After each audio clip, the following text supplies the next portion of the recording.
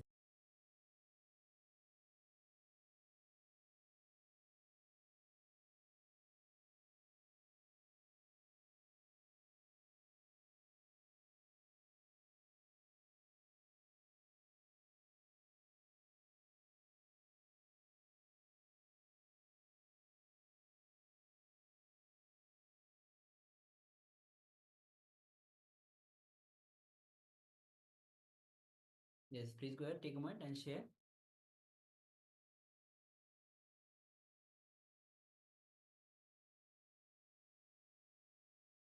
Yes, Mahamudra when he shares white, yellow, and dark. Thank you, Ma, for sharing.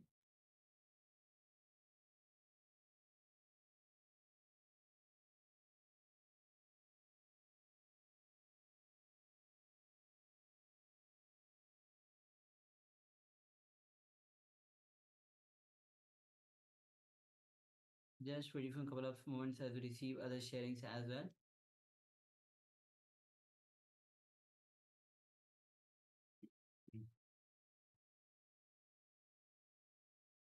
Meanwhile, you are sharing.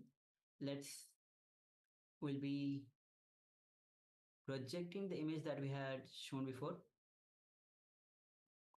Okay, we have Mananda Garupi that shares as well.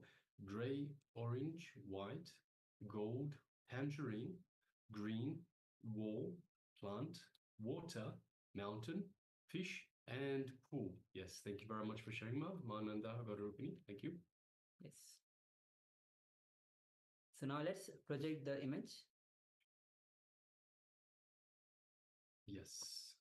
As you can see, it is a very large house. You can see stairs going upstairs. So we have a staircase going upstairs.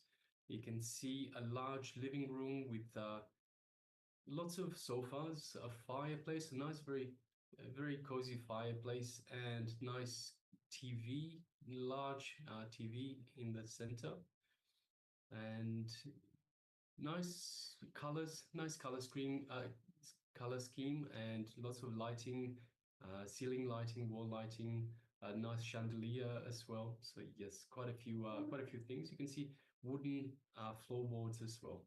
So yes, a very nice setting for a very large house.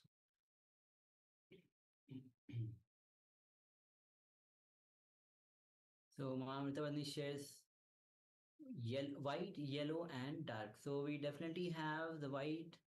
We definitely have the yellow color and dark. Sure. All the colors that you have mentioned are there, Ma. Thank you, Ma.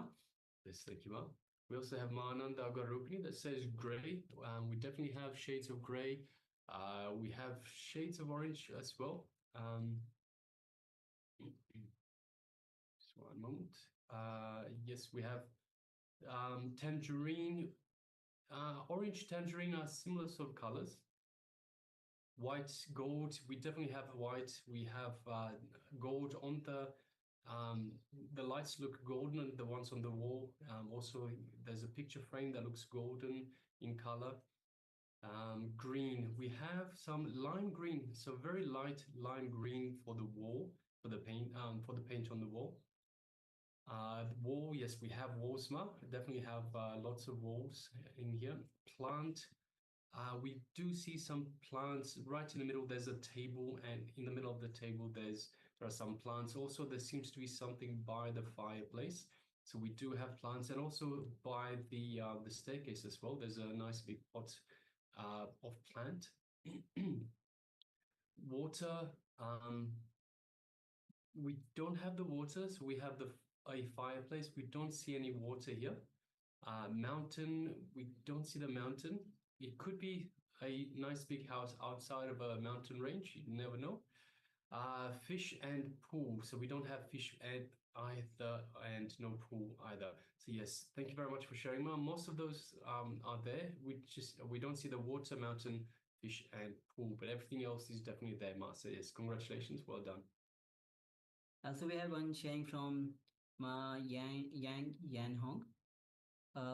Beige ceramic tile wall, square floor to ceiling glass. There are green trees outside the window, the white ceiling, a silver rectangular sofa with bamboo trees, yellow light, a milky white rectangular cabinet against the wall. So everything is actually quite spot on. You can see everything that you have mentioned, Ma. Thank you for sharing. So, congratulations all of you for this round of power manifestation. Now we'll be beginning with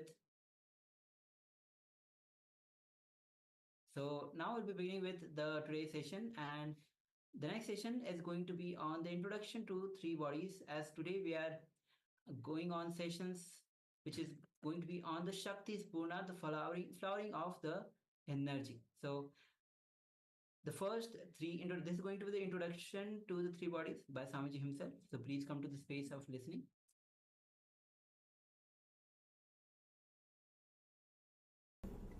Almost all the masters, they agree on one point.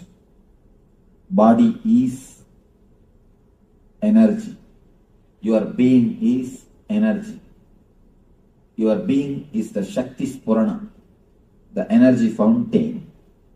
Then where we are missing?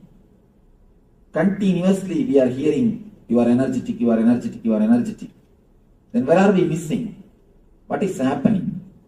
Why are we not feeling? And not only that, it is not that we have not experienced the energy. We have experienced till the age of 7. Till the age of 7, we have experienced the intelligence. We have felt the energy. We were alive without even thinking, without even bothering, without even worrying about anything. Full of energy, bubbling with energy. So much of life has radiated even in our being. There was a time when we were so alive, so active, so expressive, so energetic. Then how we are missing that energy? Why are we feeling so low when we are trained by the modern day society? When we are conditioned by this modern day society? Let us look little deep into it. Where something has gone wrong, where we threw the wrong bitch out of the window. Throwing wrong bitch out of the window is a major problem. Where did we do that? We have 3 layers of body. Don't think you have only 1 layer of body, as you all think. You have 3 layers of body. First thing, the physical body which you have now, which you are handling. The second thing, mental body or subtle body, which you are using at the time of dreaming. When you dream, every night you create a new body. That is why you feel associated with that body. For example, you are sleeping in India. You dream as if you have gone to some other country. You are dreaming yourself as if you are walking in some other country. How can you travel or how can you experience something without having body? In the dream, you create a body which is made of the same stuff in which dreams are made. Now you create a body which is made of the same stuff in which the world is made, matter. That time you assume one more body which is made of the same stuff which is created in the same dream stuff, and you associate yourself with that body. That's what I call mental body. The third thing, causal body. That's the important thing. The experience which you undergo at the time of deep sleep. The energy which rejuvenates you. The body which rejuvenates you. Which again energizes you. Sleep is one of the automatic mechanisms to rejuvenate your body. Your body's own intelligence. It just takes you inside, comforts you, rejuvenates you and sends you back again to go on work, to express. Now understand these three things: physical body, mental body and causal body. Physical body, subtle body, causal body. These three words. The problem is, we have only physical body under our control. For example, if you are 100%, all these three body put together, you are 100%. But by nature, only 33% is under your control. Only the physical body you keep under your control. Subtle body and the causal body, both are not under your control. It's like you have 100-acre land, only 33 acres you are using. Other 33 are left. They are not under your control. You are not using them. Because of this, two problem happens. One is you are not able to use your full personality. You are not able to use all the 100-acre. Second thing, from the other 66 acres, all kinds of wild animals, all kinds of disturbances, all kinds of snakes, scorpion, everything sneaks into this 33 acre also to disturb you. Same thing, understand? You have 3 layers of body. Only the physical layer is under your control. Because of that, not only you are missing 66% of your being, your energy, and the wrong things, unnecessary interference of the 66% into the 33% creates a deep discomfort feeling to your being. Whenever these 3 bodies don't fall in ease with each other, don't feel in ease with each other, don't feel comfortable with each other, the diseasiness creates disease. Diseasiness between these 3 bodies only creates disease.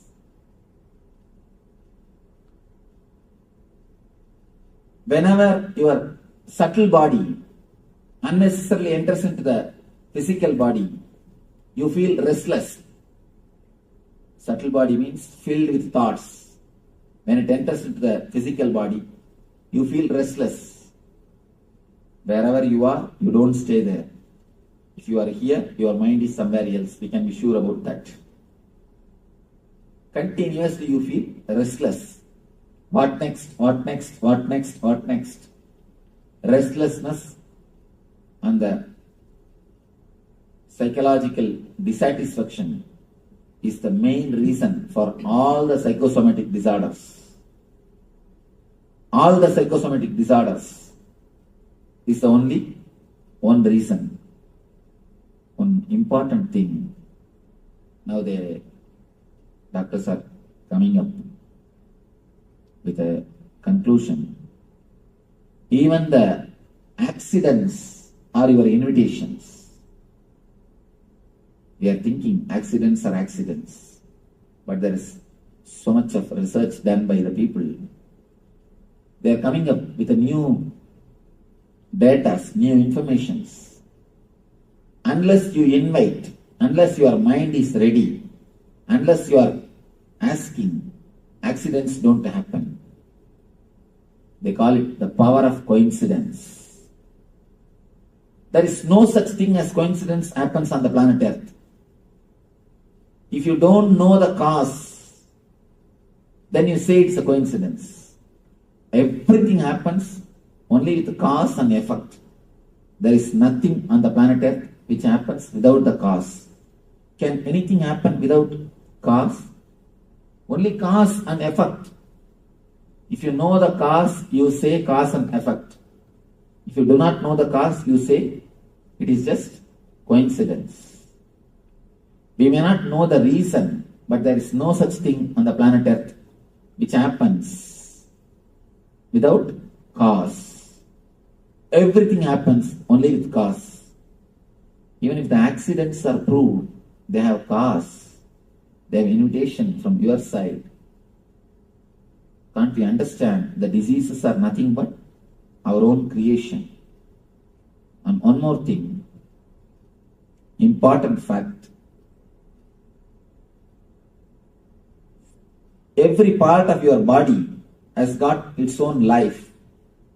For example, liver is replaced once in 12 months. Every 12 months, your liver is replaced totally. Not even one cell, one atom is left. Total liver is replaced in every 1 year by your body. Same way, every part of your body is continuously getting replaced. Continuously getting replaced. You create new part, and the old part by and by dies. Slowly the dead cells are removed and new cells are created and the part is replaced. In this process, your thinking system, your subtle body, your mind involves very much. Your mind plays a major role in the new creation or updating your body. In the East, there is a beautiful science called Samutrika Lakshana. Means they will tell your character just by seeing your body structure. Just seeing your body structure, your character will be very clearly explained. It's a science. It's not a belief. It's not a superficial prediction. Science. They will tell your character very clearly, exactly inch by inch, just seeing your body structure. Because the Eastern mystics have discovered long time ago, your mind plays a major role on creating your body. So, your mind is the experience, body is the expression. Your body is the expression, mind is experience. As the experience, so will be the expression.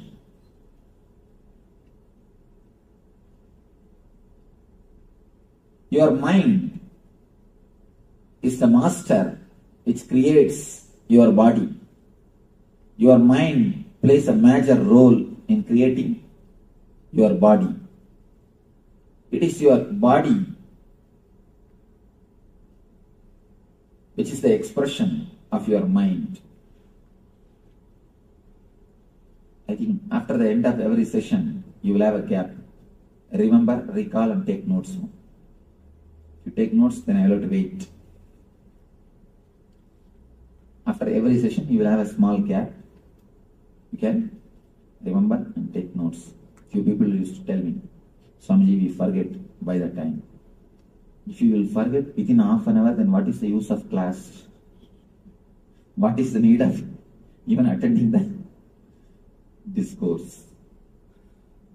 Anyhow.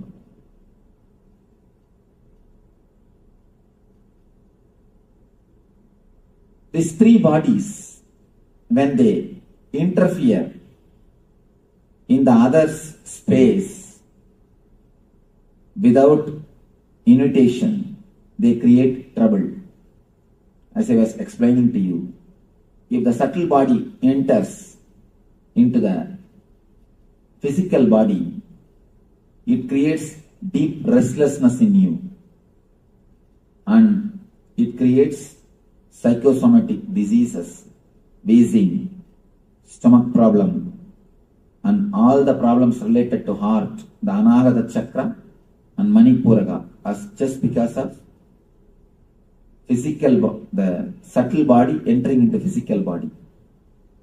Next thing, subtle body entering into causal body. That is what causes insomnia.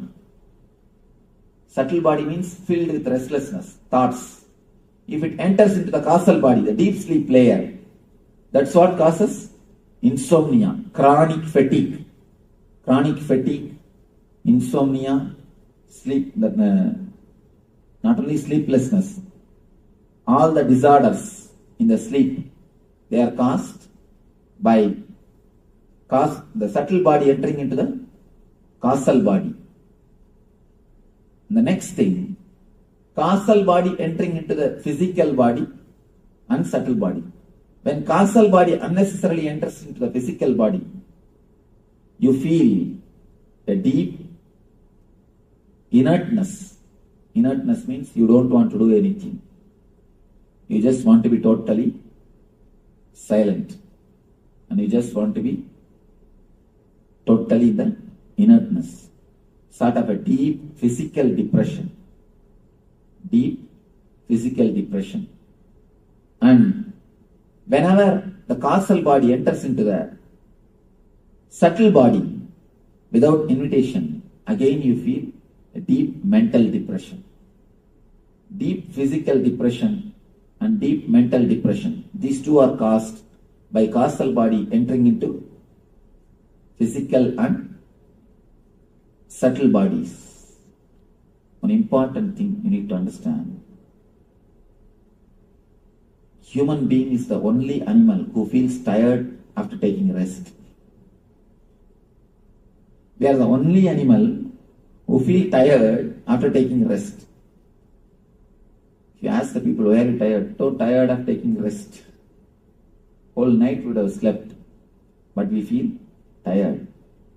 No other animal on the planet Earth, no other animal feels tired early in the morning. You can see birds chirping and flying. Calf, even if it has no work, just it will go around. And dog, it will go around the house and see its boundaries. And there is no other animal which does not have, which gets disturbed so much, or which is away from the nature. We are the one and only animal who get tired after taking rest. Because the causal body is not total when you rest. Important thing, doctors are now declaring. In America, nobody sleeps more than 14 minutes maximum. Any average human being, he sleeps only 14 minutes maximum. After every 14 minutes, he comes out, he is thrown out. He comes to the dream state and wanders in the dream state, then he falls into the deep sleep. Deep sleep, just for 14 minutes, he is thrown out, he wanders in the dream state, the mental restlessness again goes back to deep sleep and comes out. Not more than 14 minutes. You have any question? Something you're telling?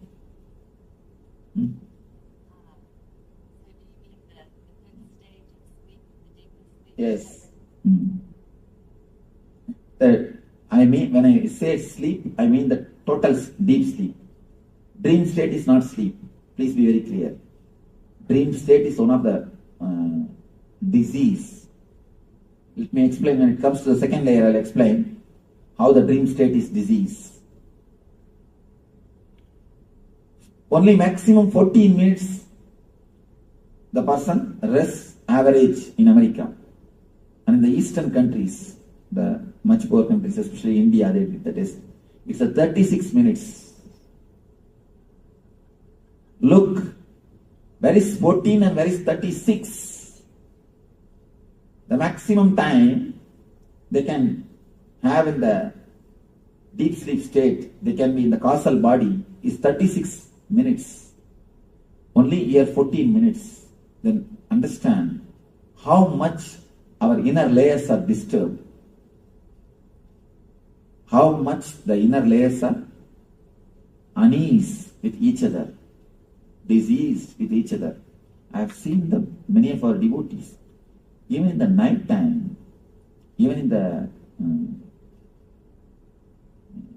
when they are out of the office, when they are in the home, when they are sitting, I could see their eyes are just thinking and working. They will be sitting, but their eyes are thinking and working continuously, even in the night time.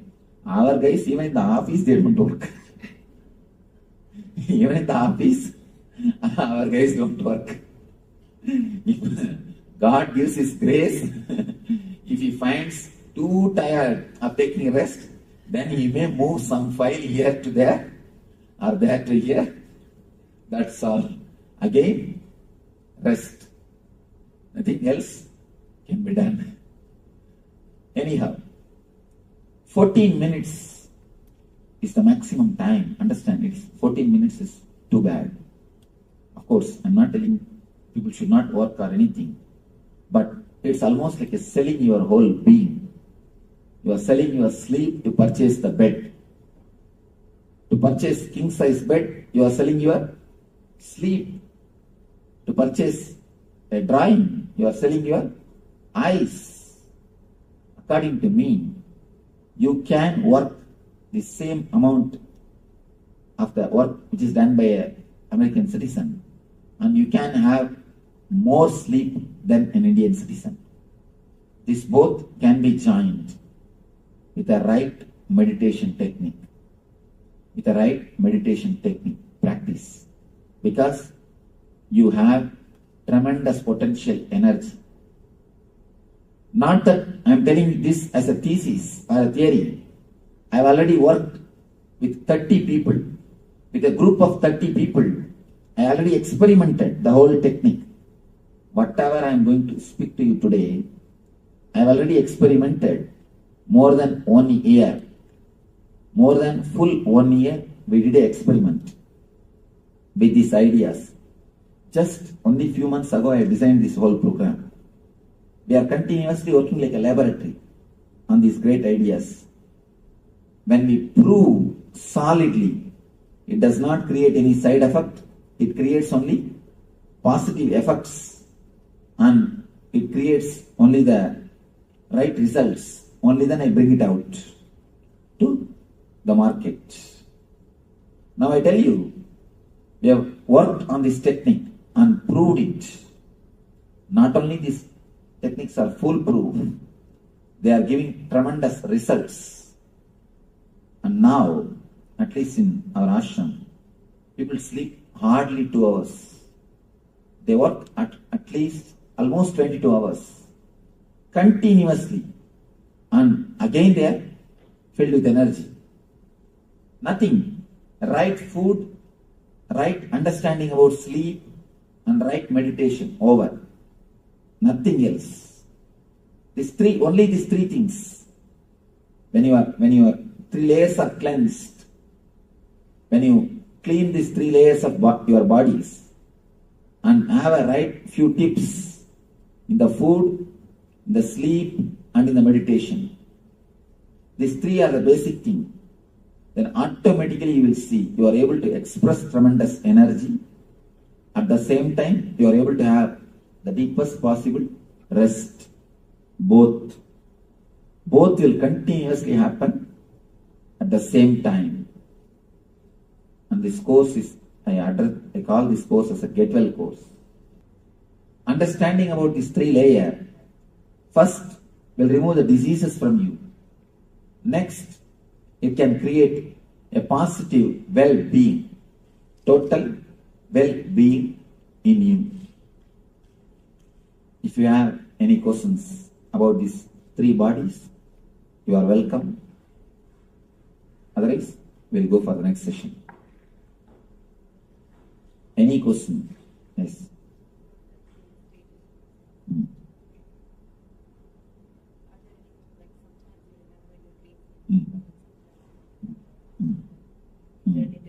Whenever you remember your dreams in 4 color, whenever you remember your dreams in clear 4 color, please understand, clear 4 color, it is not dream, it is vision. Whenever you are not able to remember the color, whenever you feel, there are many people who feel, will my dream come true? Will my dreams have got some significance? Are they something spiritual? So try to remember it. When you remember, if you remember it with 4 color, be very clear it is vision, because dreams don't have color. Be very clear. If you remember it by 2 color, or just by words, then forget about it. They are just simple dreams. They are getting released. Dreams are like a safety valves in the steam engine. The steam boiler or steam engine, if the pressure of the steam becomes too much, they will have a safety valve which will automatically open and release the steam. Release the extra pressure. Same way, if your being is filled too much with desires and fears, naturally your safety valve opens and you release it. That releasing safety valve is only the dream. Dreams are nothing but safety valves. But instead of removing the heat, instead of reducing the steam, we are always extending the time of the safety valve being open. We work in the other way. If you try to work to reduce the heat supply or the steam supply, then naturally you will see you don't need your your safety valve to work too much of time. But we do not know how to reduce the steam supply to that steam boiler, how to reduce the heat. That is why too much of time the safety valve keeps itself open. Too much of time the safety valve is made to work. If the safety valve is made to work too much of time, you feel a deep tiredness. You would feel a deep lethargic feeling. And you feel too many diseases entering into your being.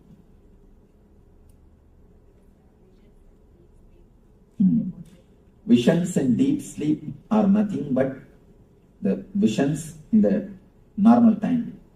Both have got same meaning, same thing. Why that in the deep sleep vision starts happening? Your logic is resting. So that time relating and feeling the divine is easy. Now even if you get the vision, you will ask for ID card, whether it is real or true. That time you won't ask for ID card. That is why you get more visions at that time. Subtle body is your mind. Causal body is not your mind. In causal body, your very basic base itself does not exist. You become one with your basic energy. So in causal body there is no mind. Only in subtle body there is mind.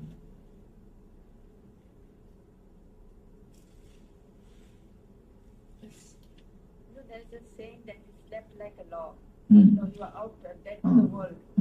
That is the real causal body. That is the right way to sleep. If you lie down in one pose and next day morning you are in the same pose, means you are healthy. You are healthy. Totally healthy. Kids, see the kids.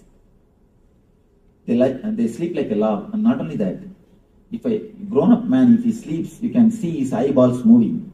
But kids' eyeballs will never move. Of course, if it is moving, you are training him or training her. You are doing something and she is getting molded. He or she. When you are in deep sleep, your eyeballs will never move. What does color dreams mean? You see color in the dreams. What does that mean? 4 colors. When you remember your dreams, if you can remember the dreams in 4 color. 4 color means as you are seeing the world now. When you remember the dreams, you can never remember them with colors. You can only remember the scenes in a vague way. It will not be so clear and solid like this. If you can remember in the 4 color, just like this, then you be sure it is not simple dream. It's something more deeper than a dream. You see the people also. People or anything with color means. That means it's real. Real or some information to you. It's from super consciousness, not from unconsciousness. Any dream which appears in a clear 4 color, which is remembered by you. You see, when you dream, always things look 4 color. Only when you come out, it becomes 2 color. So even in this existence, in this physical body, if you can remember in 4 color, then be sure it's not an ordinary dream.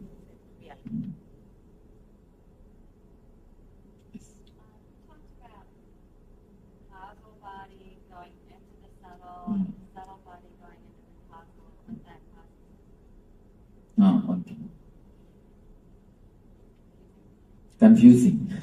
I don't understand how. Differentiation. Physical body means this body.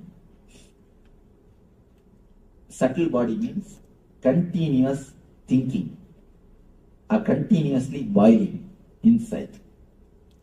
Causal body means a deep rest, a total rest. This causal layer, if it enters into the physical layer, you will feel a deep lethargic feeling. Sometimes, for no reason, you feel a deep lethargicness. You don't want to do anything. You just want to lie down in the bed. Deep lethargic feeling. And the same way, if this causal body enters into the subtle body, you feel a deep mental depression. If the causal body enters into the physical body, you feel physical depression. If it enters into the mental body, the mental depression. For no reason, you feel totally depressed. You will search, you will find for some reason, you will not find any reason, there will be no reason. But you are feeling totally low. It means the causal body is entering into subtle layer, subtle body. For example, imagine 3 circles. Can you make a 3 circles? Yes. Not one on the other, separate.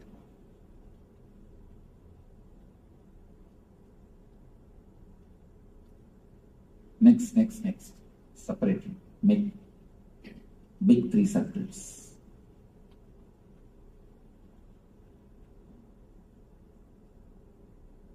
Little this side.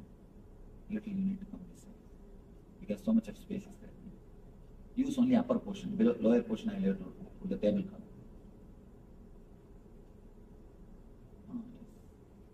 Same size. Next.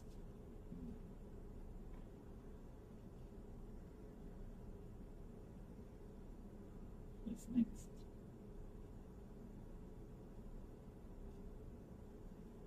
Yes. Right, you can write physical, mental, subtle.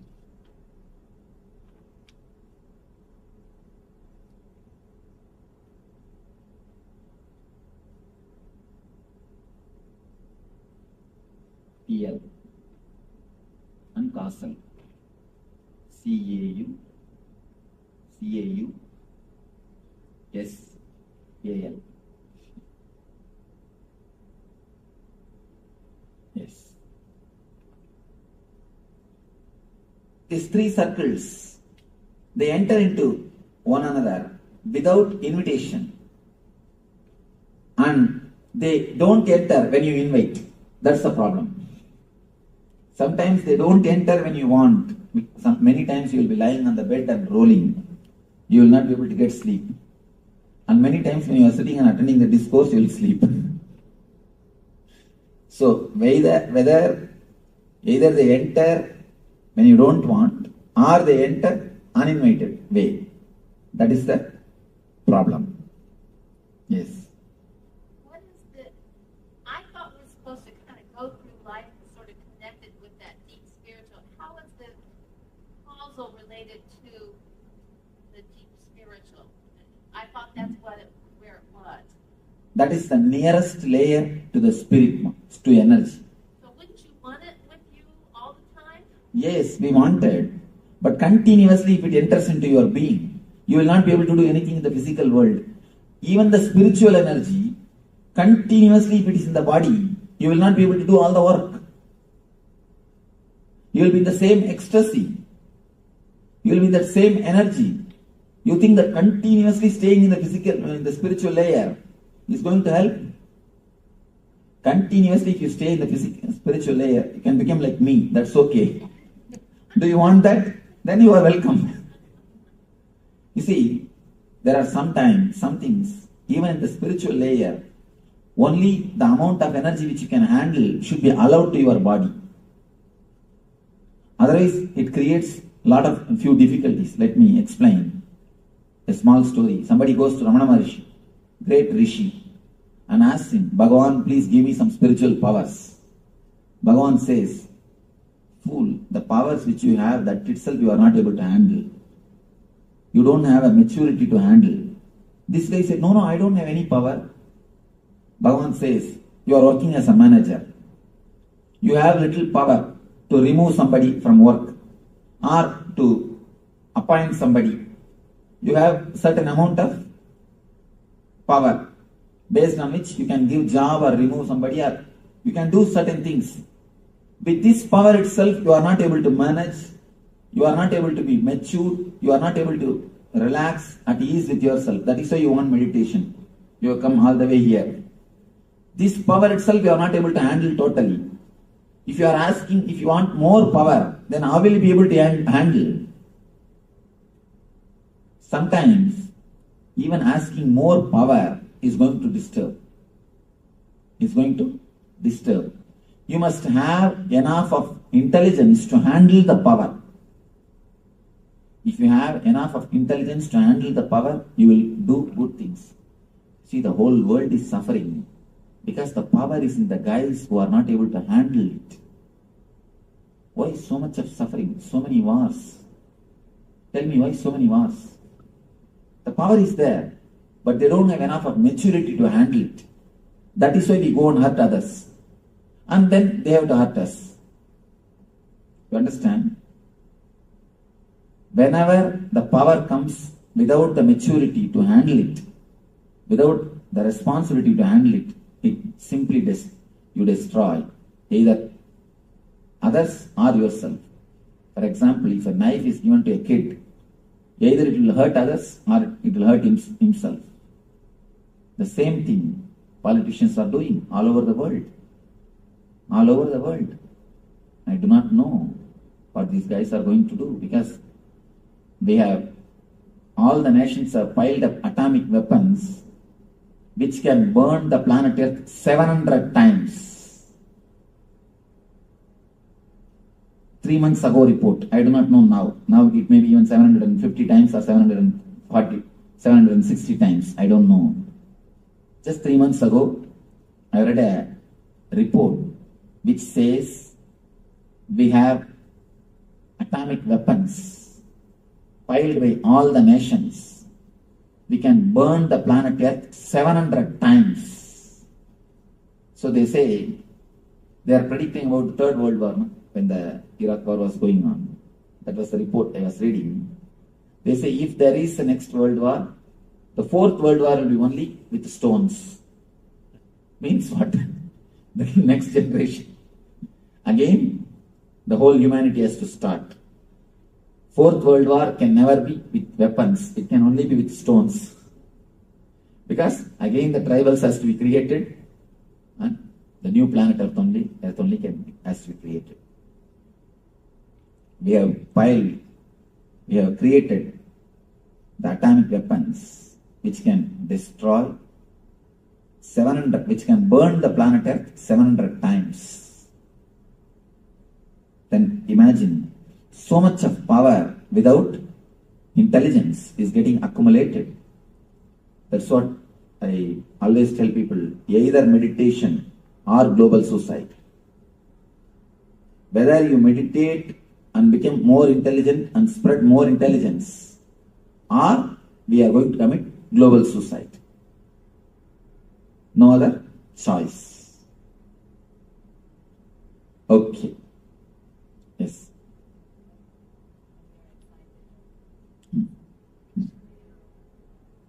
Restless, the subtle body enters into physical body. Subtle body enters into physical body. That's why you get restless, excited, and not knowing what to do, disturbed. That is the thing. And when subtle enters into the causal body, insomnia, you will be lying on the bed, you will not be able to sleep, rolling on the bed. That's what? Insomnia. A deep restlessness in the sleep. Okay. So, you will have a small break. Then we will come back and enter into the next session. Next session is a little deeper explanation about these same layers.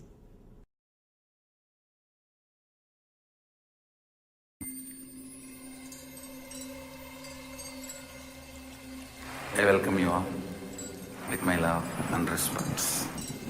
Let you all open all your three eyes. Om Nityananda Paramashivoham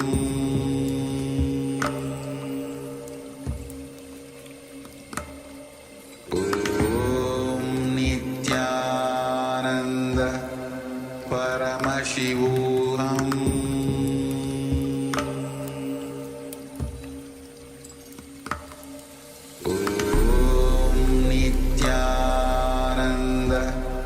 Paramashivoham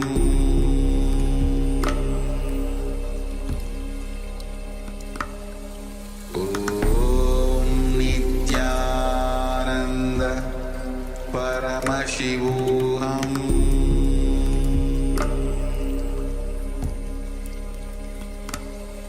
Om Nityananda Paramashivoham.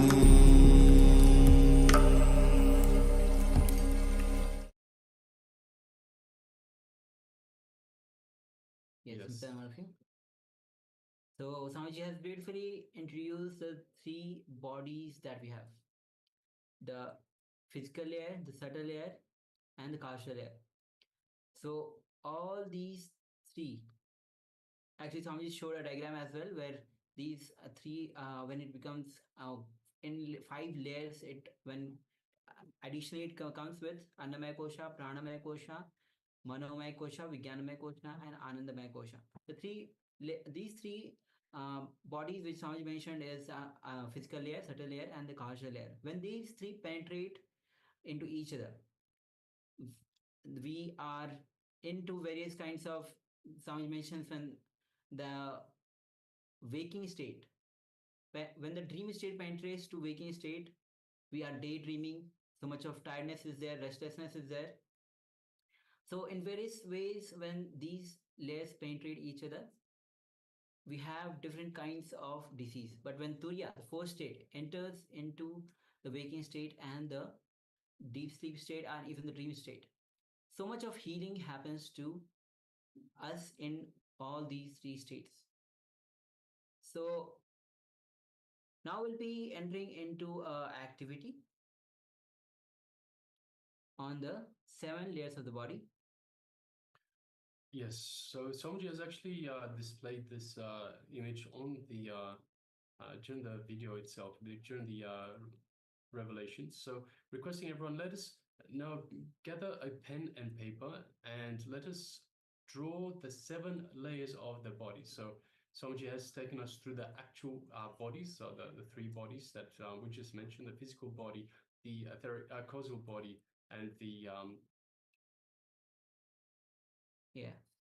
the subtle body. Yes, thank you. So now requesting, we'll be looking at all the different layers of the body, which include these 3, but there are other layers of the body as well. So those are the bodies, these are the layers of the body. So for all of these, there's the physical body, the pranic body, so pranic, physical layer, pranic layer, mental layer, etheric layer, causal layer, cosmic layer, and finally the nirvanic layer. So they're also interchangeable layer and body. So requesting all participants, once you have got your pen and paper, we're just going to project this for you and request you all to just take a few moments and draw these concentric circles and label them accordingly. So we will refer to these 7 layers throughout the program itself. So these are the 7 layers of the body. So let us go ahead, let us begin.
Yes, Nityanam, all of you.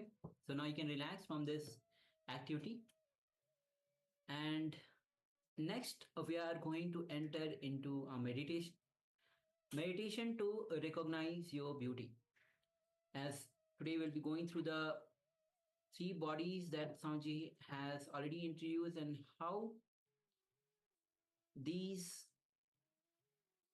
how the flowering of the Shakti Spurana, the theme itself is the Shakti Spurana.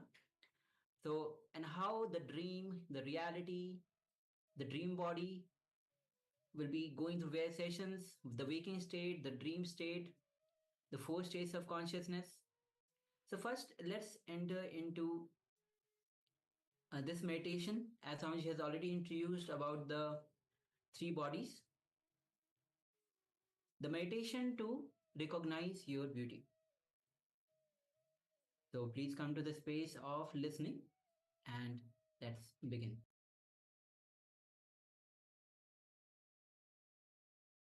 Drop the idea that somebody else's body is beautiful. As long as you have the idea some other body is beautiful, you will continue to struggle. Even after death, you will worry what dress they are going to put on me, I don't know. You will write a will and create life insurance. Anyhow, when you have the idea somebody else's body is beautiful, even after death you cannot relax. Even after death you cannot relax. Understand, your body is beautiful. Your body is enough. You are beautiful unto yourself. This is the way God has chiseled you. This is the way God has created you. This is a masterpiece from the master of the universe. You can never be intelligent than the whole. Can you be intelligent than God? Can you be intelligent than the whole? Part can never be intelligent than the whole.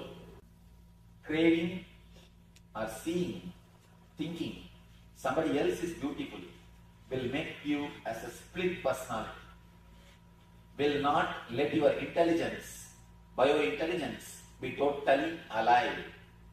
You will not appreciate, enjoy your whole body totally. A simple meditation technique to do 2 work. First work is to cleanse the energy blockages. Throughout your body there are so many energy blockages. Like a blood clot, there is a thing called energy clot. The energy blockages. If you can remove these energy clots, energy blockages, naturally your inborn healing tendency will be awakened. You will have your healing, the innate healing habit will be awakened. The quality of self-healing, the power to heal yourself will increase. That's the first step. Second step, awakening the intelligence, part by part. How are we going to do? There is an idea in Patanjali. Every part of your body is independently breathing, inhaling and exhaling. It's very strange, but true. Every part of your, don't think you are breathing only through nose. Through nose you take the air. Through the whole body you take the air energy. Prana does not mean air. Prana means air energy. Please be very clear. Prana means air energy. According to Patanjali, every pore takes the prana and sucks the prana and leaves the apana. It does the breathing, inhaling and exhaling. It takes the ether directly from the cosmos. Actually, I had my own doubt. Is this true? I met a yogi who was under the ground in Uttar Karnataka. He stayed under the ground in a closed tight container for 1 full year. 1 full year, no food, no water, no air. He stayed inside one full year. After the 1 full year, when he came out, suddenly actually when he came out, he had my darshan. Strange, I never knew him. He had my darshan. He came to the ashram to see me and to have a blessings. When he came, I asked him, how did you manage to do this? How are you able to do that? He said, this is the Sutrasana. This is the Patanjali Yoga Sutra. Then I understood, even for modern women, it is alive. Then later on, I started scanning the technique consciously. Then I was able to understand, when ordinary plant can produce energy directly from sun, why not your body? It is intelligent. It has got intelligence. When you can awaken this intelligence, naturally you will take, food intake will be less. You will do meditation technique which is 2-step. Which has got 2 steps. First step is from the toe to head, step by step, we will tense and release the energy blockages, energy clasps. We will concentrate on it, tense, maximum pressure, create the maximum pressure in every region, so that whatever energy clasps are there, let them be evaporated. Create the pressure as if you will burst. We will go from toe to head, cleansing the energy clasps, and then from head to toe, inhaling and exhaling. That is going to be very tricky. You should visualize, if I say head, you are expected to visualize only this top portion, crown portion is inhaling and exhaling. Breathe through that area.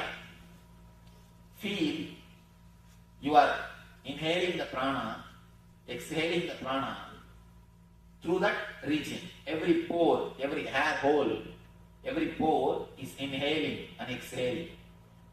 Feel your head is shrinking and expanding through inhaling and exhaling.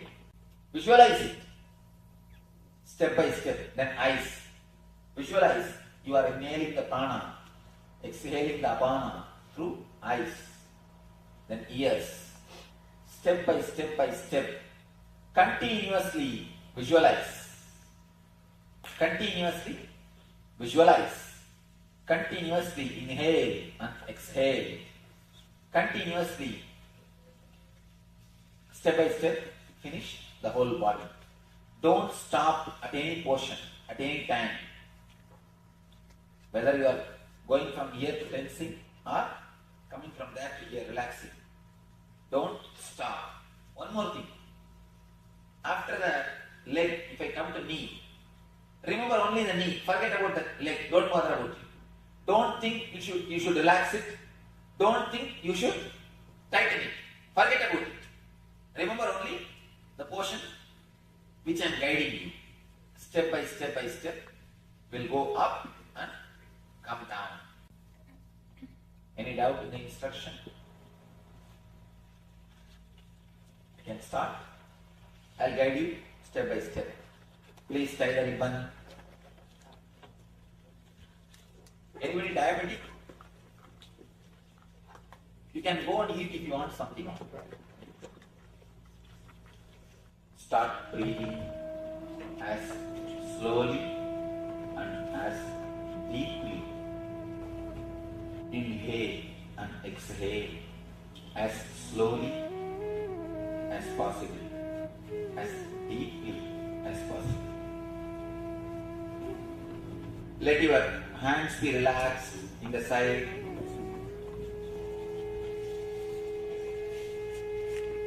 Start breathing as slowly and as deeply as possible.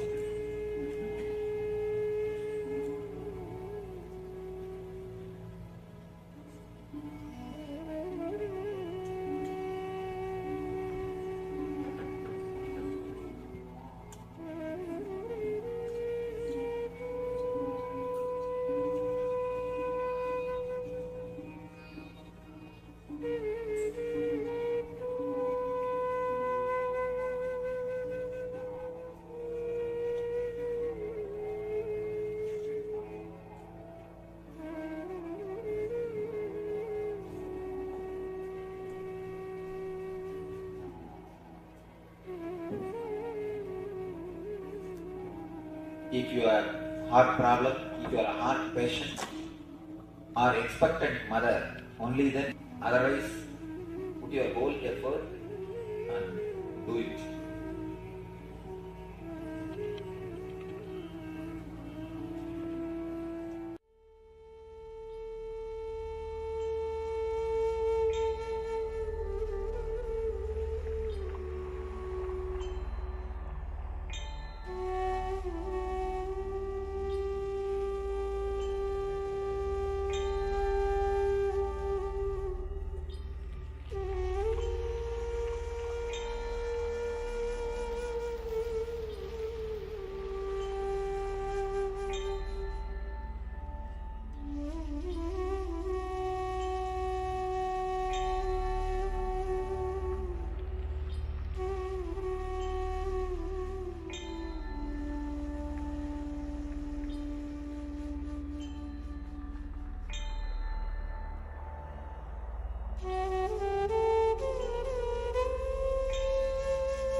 From the toe to head, step by step, you will tense and release the energy blockages, energy clasps.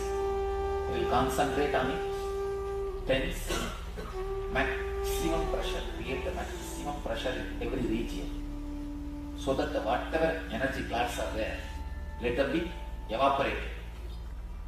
Create the pressure as if you will burst.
From the toe to head, step by step, you will tense and release the energy blockages, energy clasps.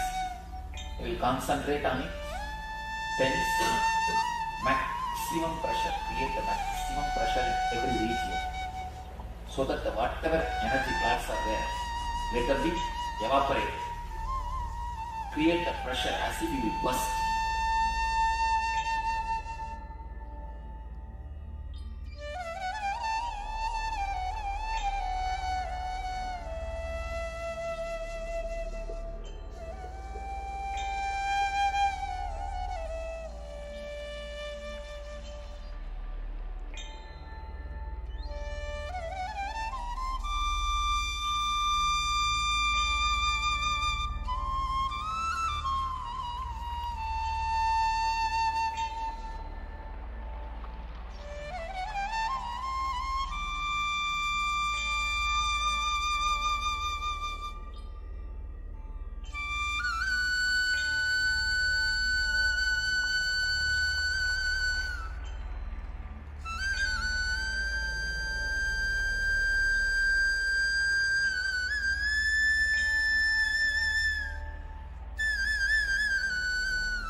From the toe to head, step by step, we will tense and release the energy blockages, energy clasps.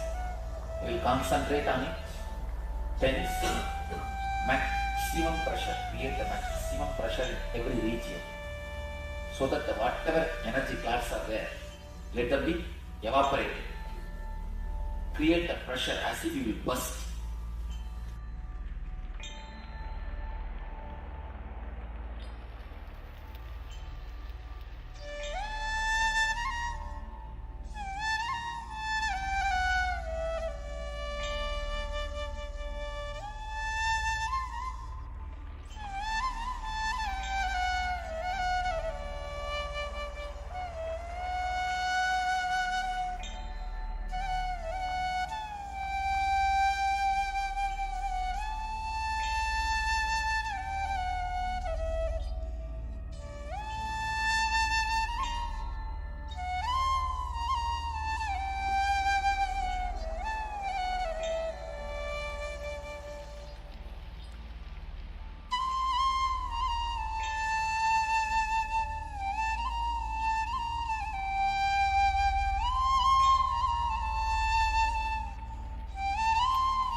From the toe to head, step by step, we will tense and release the energy blockages, energy clasps. We will concentrate on it, tense, maximum pressure, create the maximum pressure in every region, so that whatever energy clasps are there, let them be evaporated. Create the pressure as if you will burst.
From the toe to head, step by step, we will tense and release the energy blockages, energy clasps. We will concentrate on it, tense, maximum pressure, create the maximum pressure in every region, so that whatever energy clasps are there, let them be evaporated. Create the pressure as if you will burst.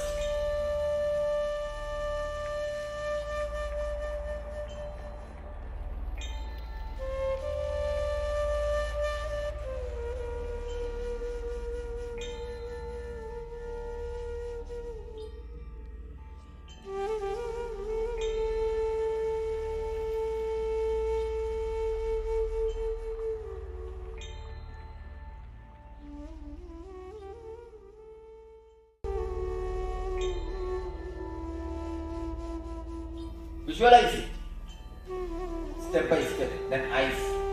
Visualize you are inhaling the prana, exhaling the apana through eyes, then ears. Step by step, continuously visualize. Continuously visualize. Continuously inhale and exhale. Continuously. Step by step, finish the whole body. Don't stop at any portion, at any time. Whether you are going from here to tensing or coming from there to here relaxing. Don't stop. One more thing. After that, leg, if I come to knee, remember only the knee. Forget about the leg. Don't worry about it. Don't think you should relax it. Don't think you should tighten it. Forget about it. Remember only the portion which I am guiding you. Step by step by step. Will go up and come down.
Visualize it.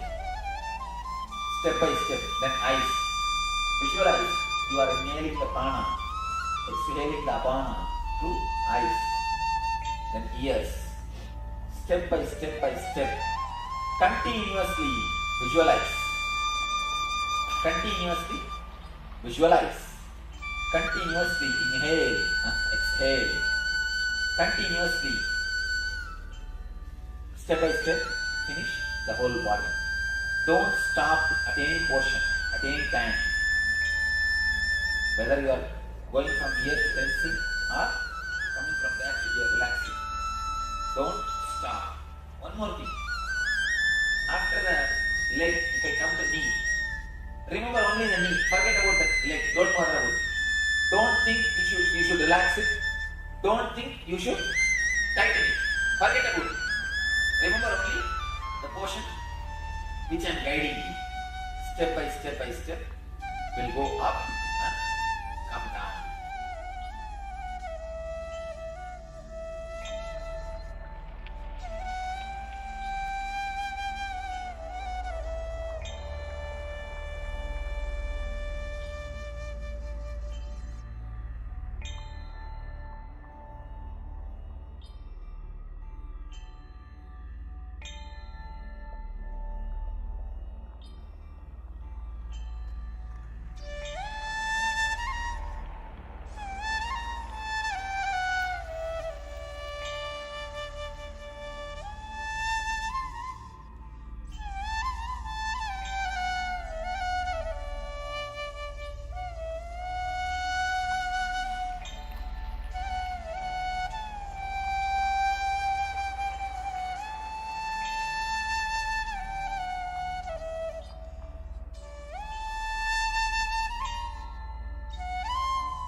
Visualize it.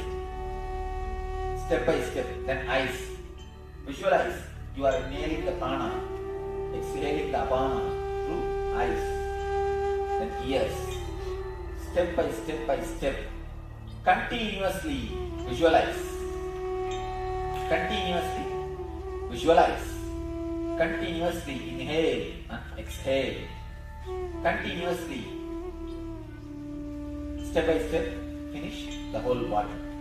Don't stop at any portion, at any time. Whether you are going from here to tensing or coming from there to here relaxing. Don't stop. One more thing. After the leg, if I come to knee, remember only the knee. Forget about the leg. Don't bother about it. Don't think you should relax it. Don't think you should tighten it. Forget about it. Remember only the portion which I am guiding you.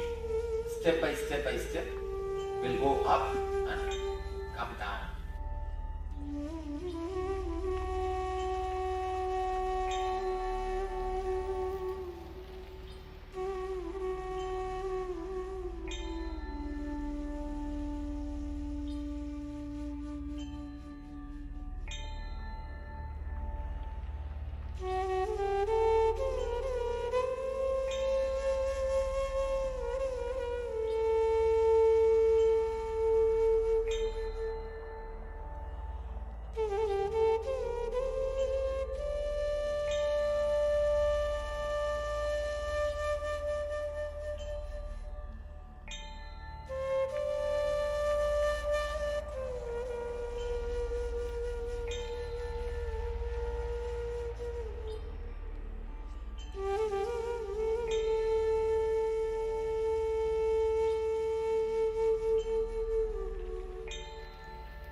Visualize it.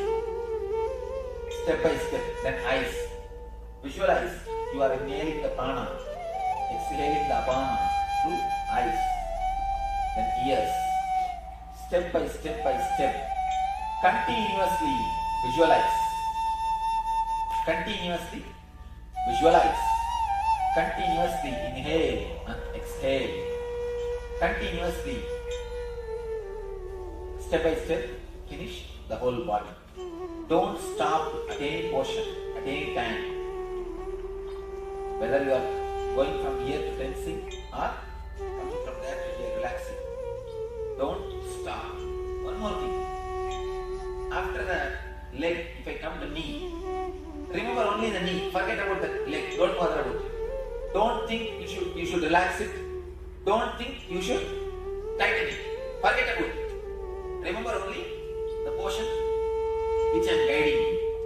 Step by step by step will go up and come down.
I welcome you all with my love and respects. Let you all open all your three eyes. Om Nityananda Paramashivoham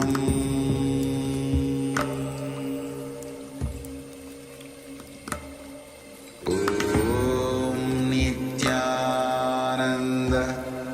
Paramashivoham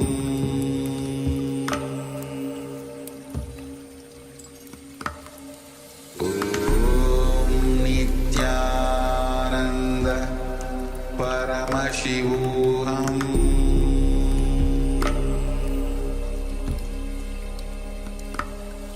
Om Nityananda.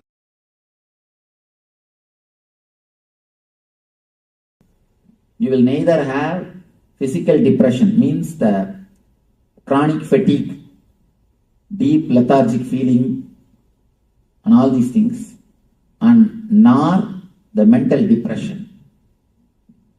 The more you are depressed, less you will sleep. Understand?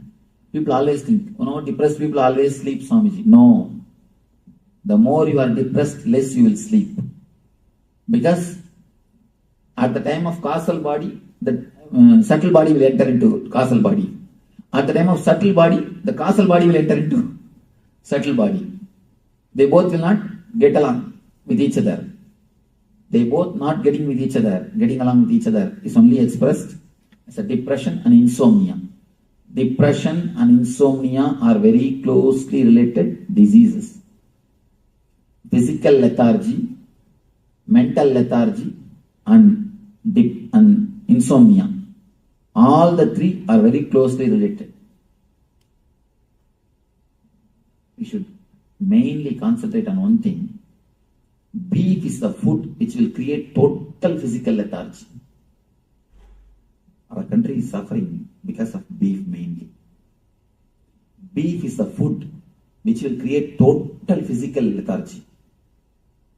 So naturally, mental lethargy. Next is depression. Obesity, depression, insomnia. All the three problems are connected to the same root, which is the major problem of these countries. All these three. Am I right? These three is the major problems which we are facing. 60% is obesity.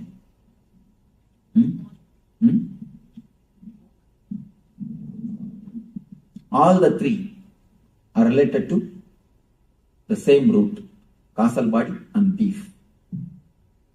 These two helps totally all these three. Some people get it and they don't eat beef. Vegetarians get it too. Vegetarians also become obese. Then they must be eating so much of food. Beef, if you eat even less, you will have. The quantity may be too much. I am telling about one or two reasons. There are many other reasons. I am telling about the major reasons. Especially on this causal body. That fear towards darkness, the deep insecurity is also the disturbance of causal body. If you are totally eased with the causal body and totally relaxed into the causal body, you will not have continuous insecure feeling. So much of insurance companies will not be necessary. So much of insurance company means what? Continuous feeling of insecurity. No, truth. These are all insights. So many insurance companies. It shows we are in deep insecurity. In India, hardly 2% of the population goes for even life insurance. Even the life insurance. Leave about anything else, which is basic. Car insurance and all, we can't imagine. At least I have not heard. I have 3 cars in the ashram. I have not even heard the word car insurance, and I never did also. We have 3 cars in the ashram. We never did.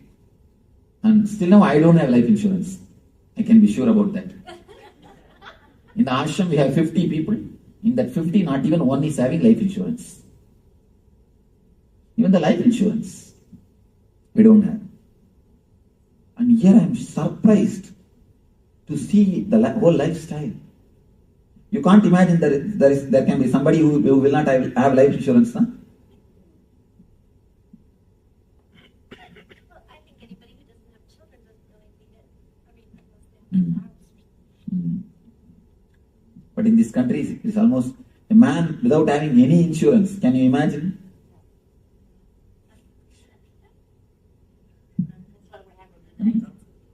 Huh? Without health insurance, that is what? Huh? What insurance? Oh, car insurance. You can't even drive. Law. See, how laws are created. Collective thinking. Anyhow, but I am surprised to see.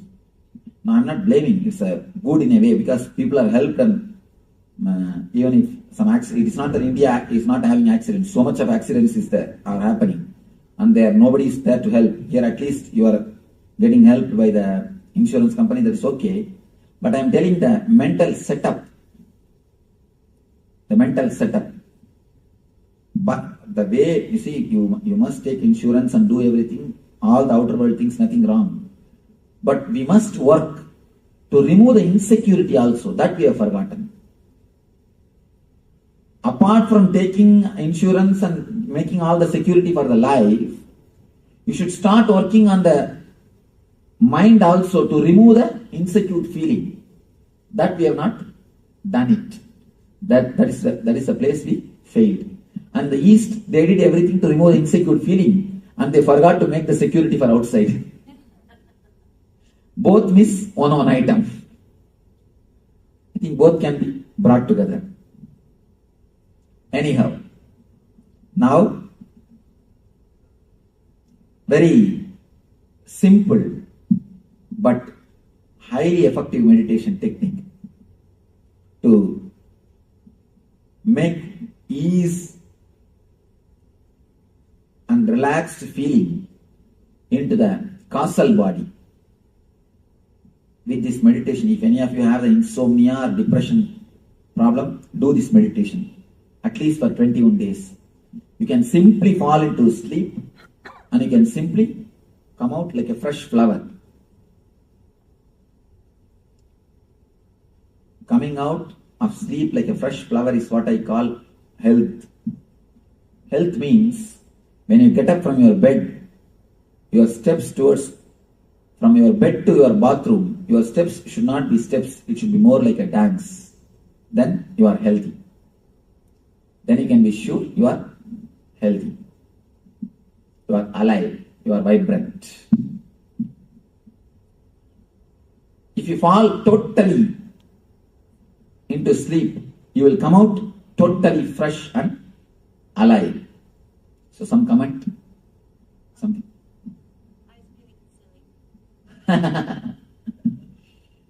Nice. Yes, some question. Let me explain this meditation technique. It is time we should fall into this technique. It's nothing, just you are going to meditate on deep darkness. First few minutes you will think you don't have head. Because head means with colors. Head is always associated with colors. And you will be continuously visualizing. The moment you start visualizing that you don't have head, automatically you will fall into the darkness. It's almost like consciously your energy will be pushed inside. As I was telling you, from head to Vishuddhi, from Vishuddhi to Anahata, you fall when you sleep. Now you have to fall.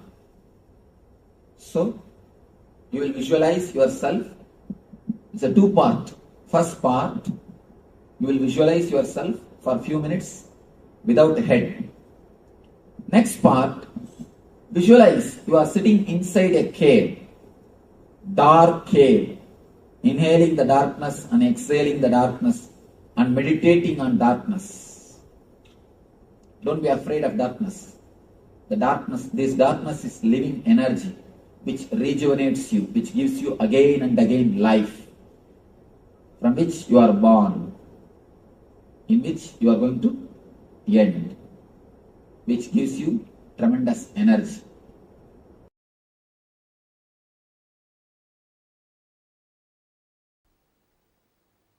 So first Nitya Kriya for digestion, Jadaragni Kriya.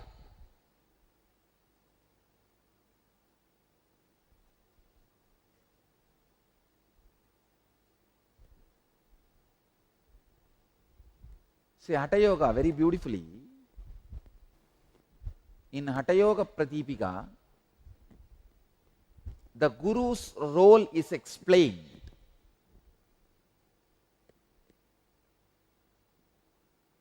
Let me describe that and move to Kriya now.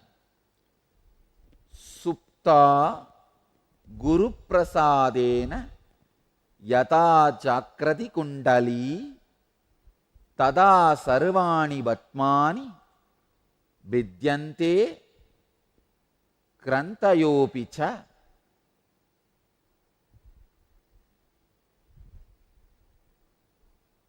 Translation. Indeed, by Guru's grace, this sleeping Kundalini is awakened. Then all the lotuses, chakras, and knots, grandhis are opened. Supta Guru Prasadena Yata Jagardi Kundali Tada Sarvani Batmani Vidyante Krantayopicha. The process you are going to do not only will cure your digestion problems, it will awaken your Kundalini energy also.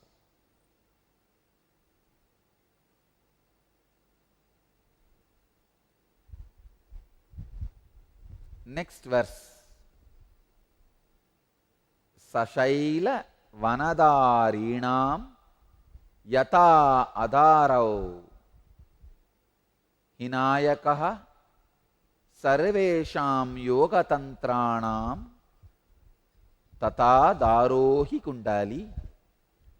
As the serpent upholds the earth and its mountains, Seshanaga upholds earth and mountains and woods. So Kundalini is the support of all yoga practices. Now, through this Kriya, we are going to awaken the Kundalini Shakti. Next verse.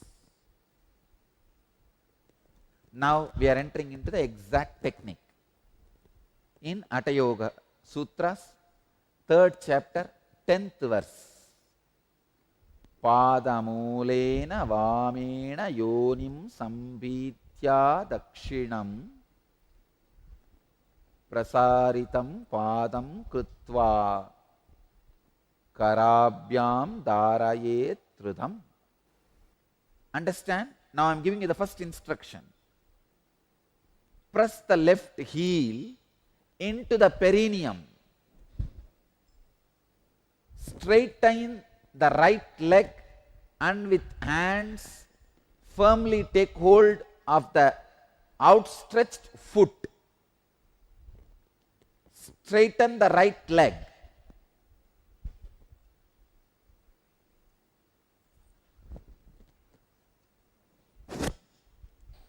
Please understand?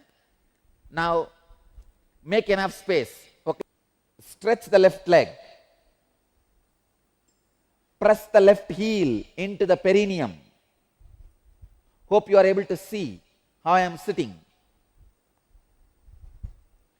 And with hands firmly take hold of the outstretched foot. With hands, how much you can stretch? Yes.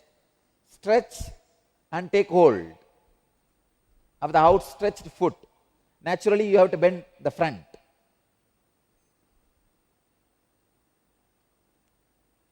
You may have to bend the front. Do it as much as you can.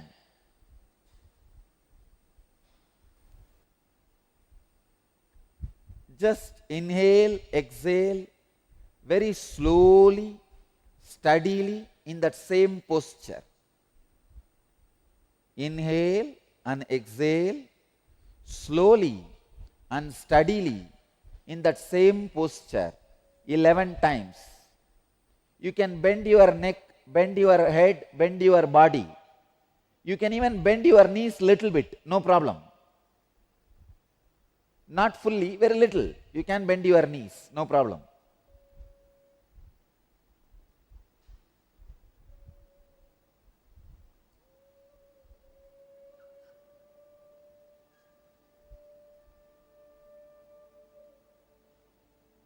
Inhale and exhale at least 11 times very smoothly in a relaxed way.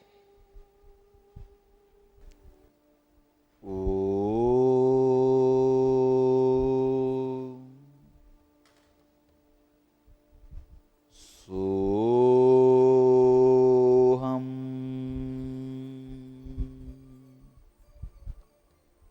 Hamsam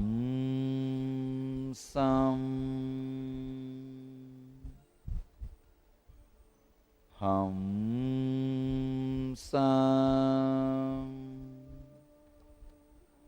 Hamsam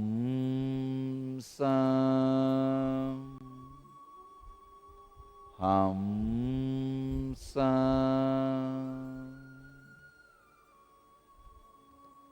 Now come back. Look up. Let you be sitting in the same position. Your heels into the perineum, straight right leg, but you can look up, look straight. You can leave your hands now. Next instruction, next step. Kante pantam samaropya dharayet vayum urdvataha yata danta hatas sarpo dandakarakaha prajayate. By locking the throat and retaining the breath, the prana rises straight, just like a snake beaten with a stick becomes straight. Understand? Now you can support with your left hand your body and make your body straight. Your right hand can be on your knees, relaxed way. Your left hand, just like how I am sitting. Put the left heel exactly on the perineum. It has to go inside completely. See how it has gone inside.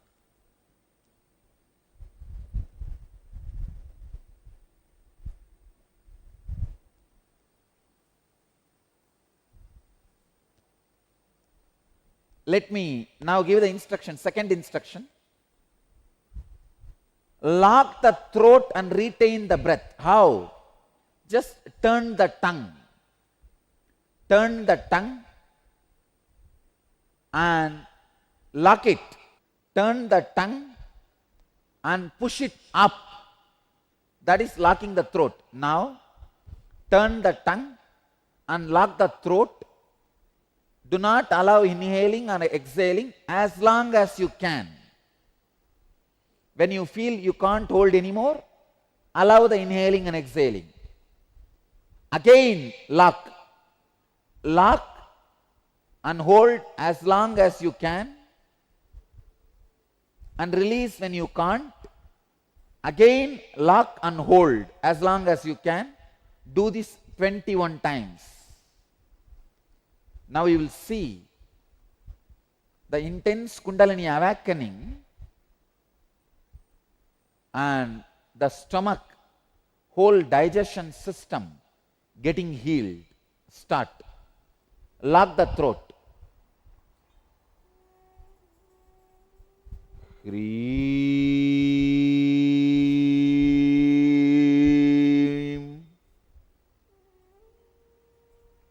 Hreem.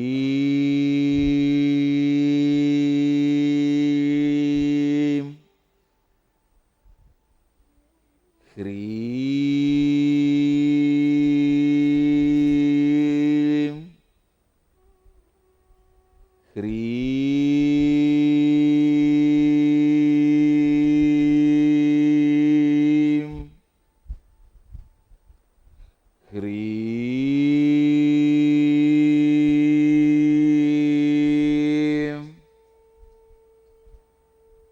Hreem.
Lock your tongue, push the tongue towards the upper palate, hold as long as possible.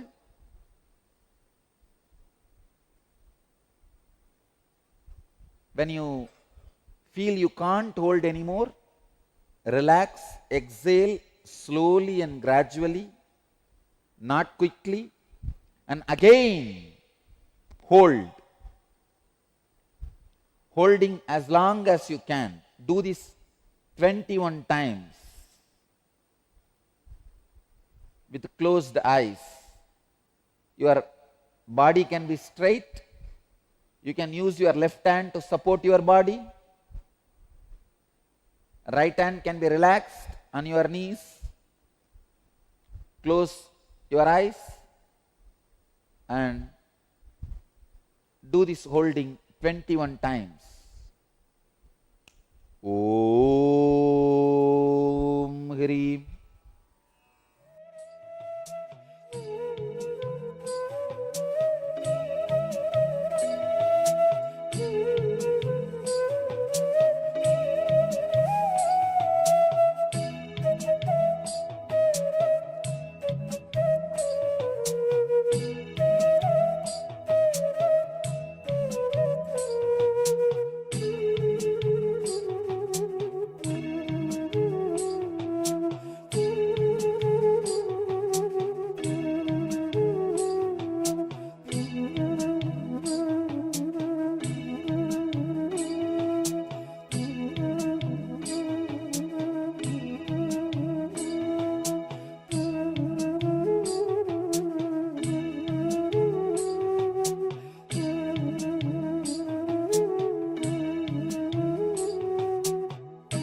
put the right leg under the perineum and stretch the left leg. Do the same. Let me give you the sutra. Chantrankedu samabhyasya suryange punarapyaset yavat tulya bhavet sankhya tato mudram visarjayet. After practicing on the left side, practicing on the right side, when the number of rounds is even, discontinue and release the mudra. Please understand? Now put the right leg under the perineum, stretch the left leg, and now again turn the tongue and lock it in the upper palate. Hold as long as you can. When you feel you can't hold anymore, exhale slowly. Don't exhale quickly, slowly and steadily. Hold as long as you can and exhale slowly, steadily. Do this 21 times again.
Now relax.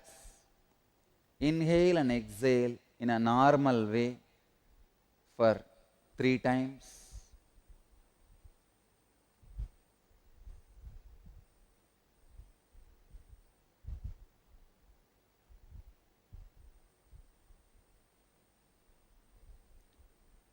Now I will describe the benefits of this process. Iyam kalu Mahamudra Mahasiddhaihi pradarshitaha Maha Kleshadayo doshaha Shiyante Marana Dayaha Mahamudrancha Tenaiva Vadanti Vibudot Tamaha. Understand, this process removes worst afflictions of 5 koshas and the cause of death, especially when this process is done by a pregnant woman every day. Never there will be abortion. Every day pregnant women should do this process till the last day. Till the last day she should be able to do this, so that she should start the 3 months itself, so that she is able to do this till the last day of the delivery.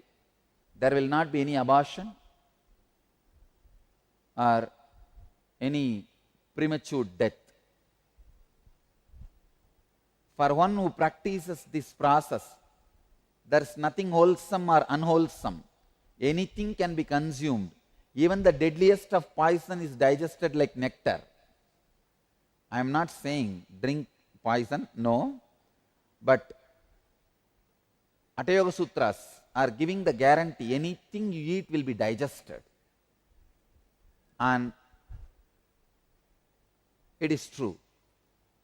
Nahi patyam apatyam va rasaha sarvepi nirasaha apibuktam visham goram piyusham abhijiryati. Means there is no patya apatya. Anything you eat will be digested. Next verse. Shayakushta kudavarta klumajirna purohamaha tasya doshaga kshayam yanti mahamudram tu yobhyaset.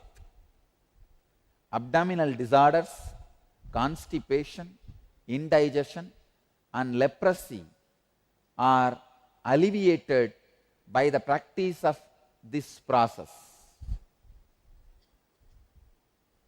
Hatha Yoga Pratipika, 3rd chapter, 17th verse. Now,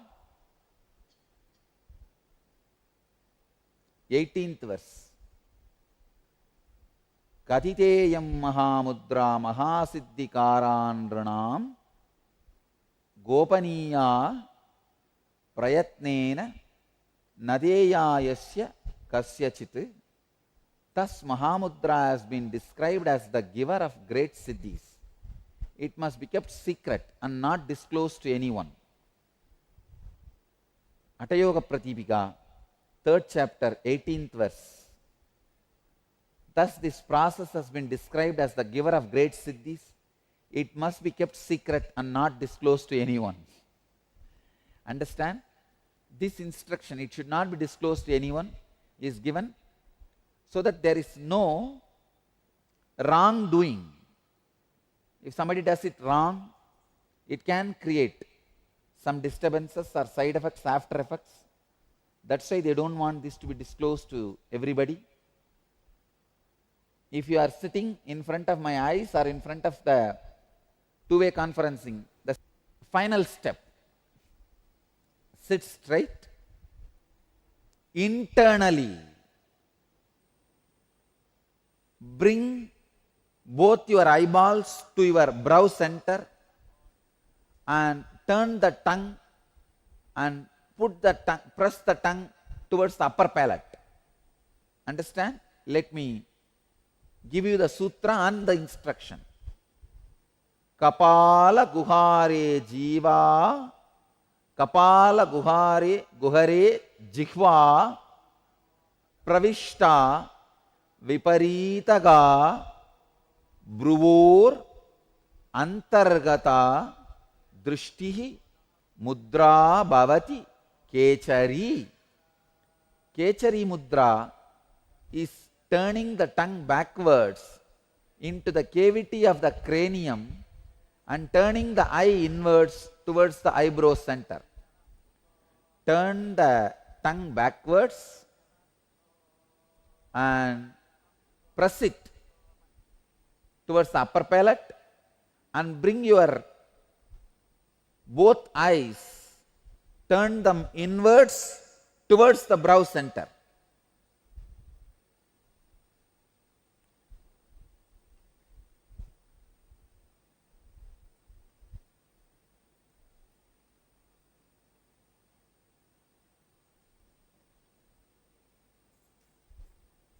Press the turned tongue up, upper palate. Second, turn your eyes inwards and towards to the brow center. Lock like this. When you feel you can't hold anymore, then exhale slowly. Again lock it. Do this 21 times. Up.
let you all achieve, experience, live, express, radiate and share the eternal bliss. Nityananda. Thank you.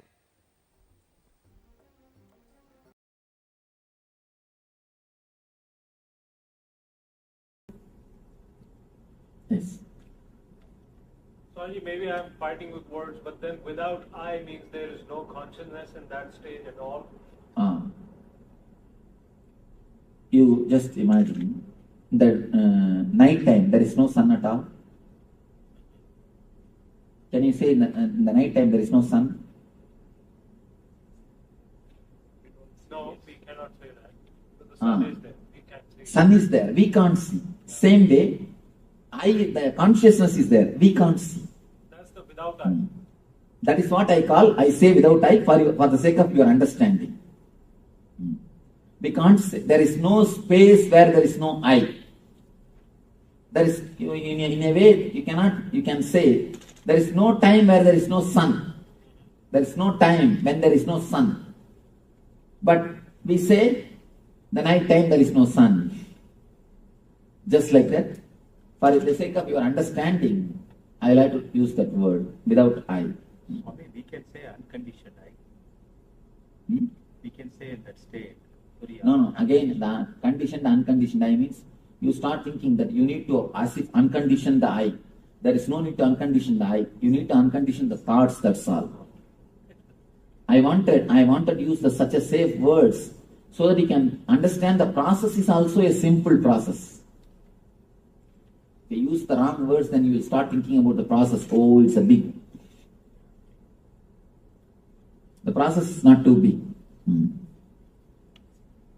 Finished? So the blank space on the chart is talking about Samadhi. that's the blank. Super consciousness.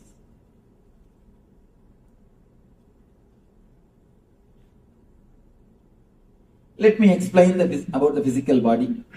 Enough. Don't take notes. If you take the moment you bend for the notes, I stop speaking.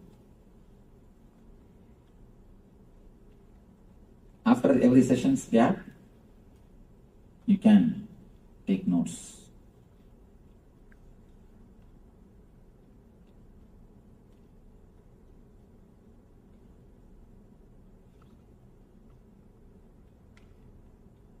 About the food, ahara, few things. I'm just going to give a few tips, step by step. I'm not going to give you rules. Don't have any rules in your life. If you have, the moment you start having rules, immediately you start hating the rules. Any rule, you will start hating. Never have any rule. Have only understandings. I have seen many guys suffering more because of the guilt they have eaten wrong food. The wrong food, the food itself wouldn't have created any problem. But the guilt would have created lot more problem. Once in a while, somewhere you go to some party and drink or smoke and come away. The drinking and smoking itself wouldn't have caused so much of problem. But this guilt would have created more trouble. Of course, I'm not encouraging go around and drink or do whatever you want. I'm not encouraging that. But I'm telling you, don't create too much of guilt in your being. Don't create much rules. Even in your day-to-day life. Yesterday I was telling, I was not explaining on that because I was speaking in the temple. So I do not want to. Now I can explain. I have seen many people who create the regular routine of doing puja.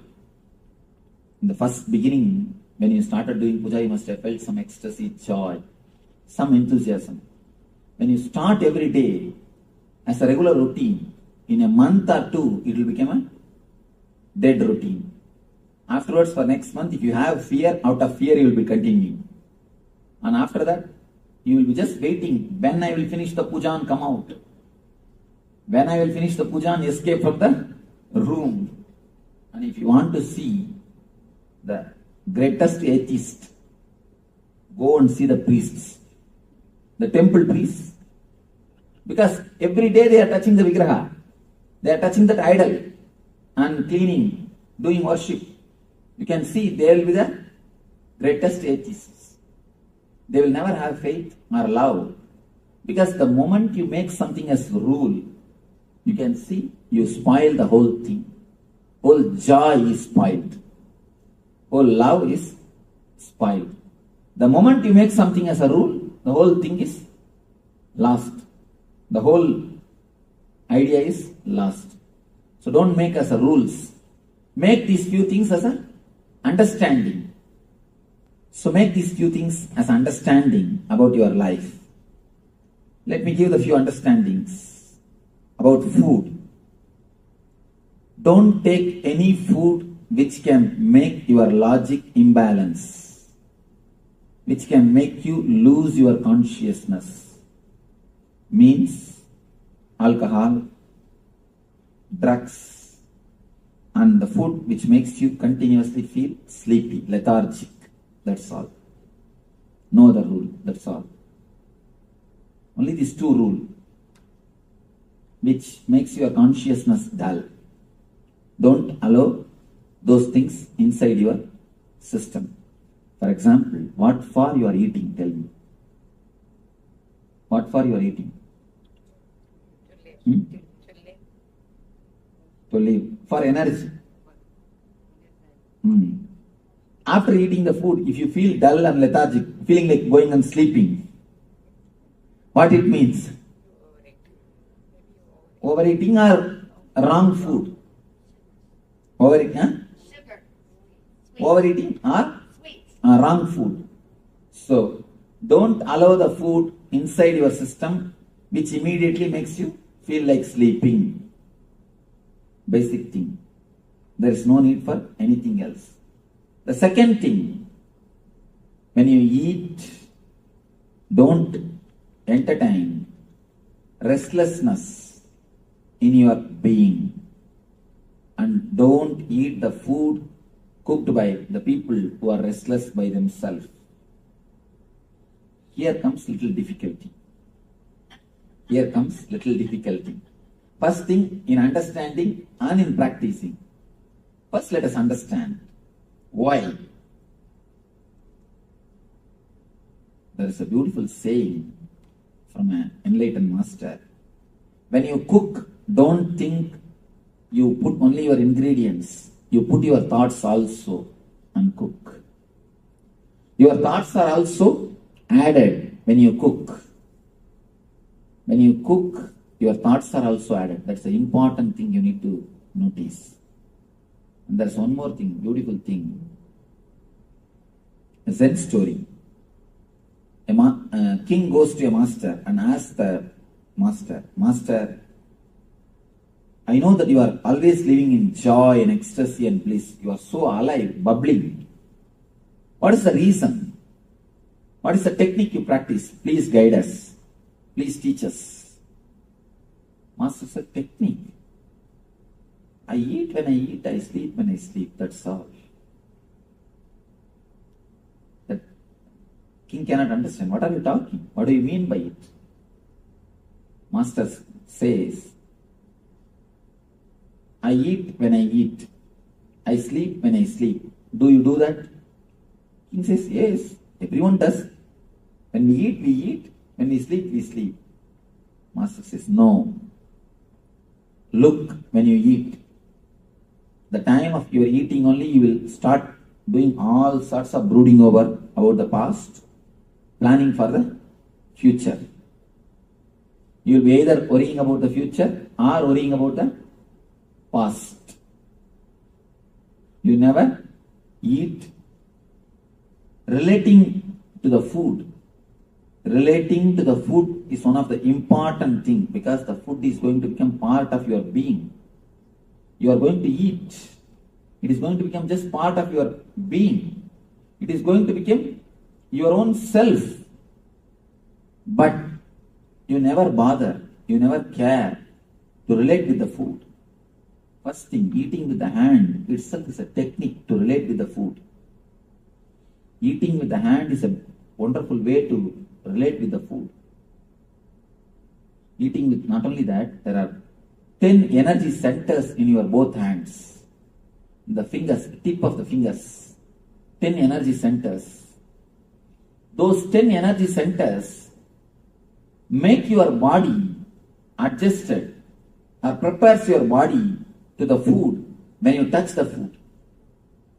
When you touch the food, actually, even if the person who is having wrong thoughts, even if he cooks, even if there are wrong thoughts in the food, it will be cleansed. Food will be prepared. The energy of the food will be adjusted for your own body energy. So instead of touching the food directly by mouth, touch it by hand. According to me, wash both hands and put both hands and eat through both hands. You may ask, what are you teaching, Swamiji? But you do not know. You do not know the value of it.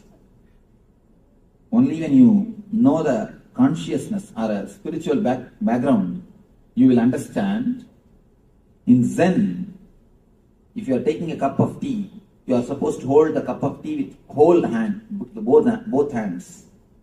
And all the 10 fingertips has to touch the cup. Then only you are allowed to drink.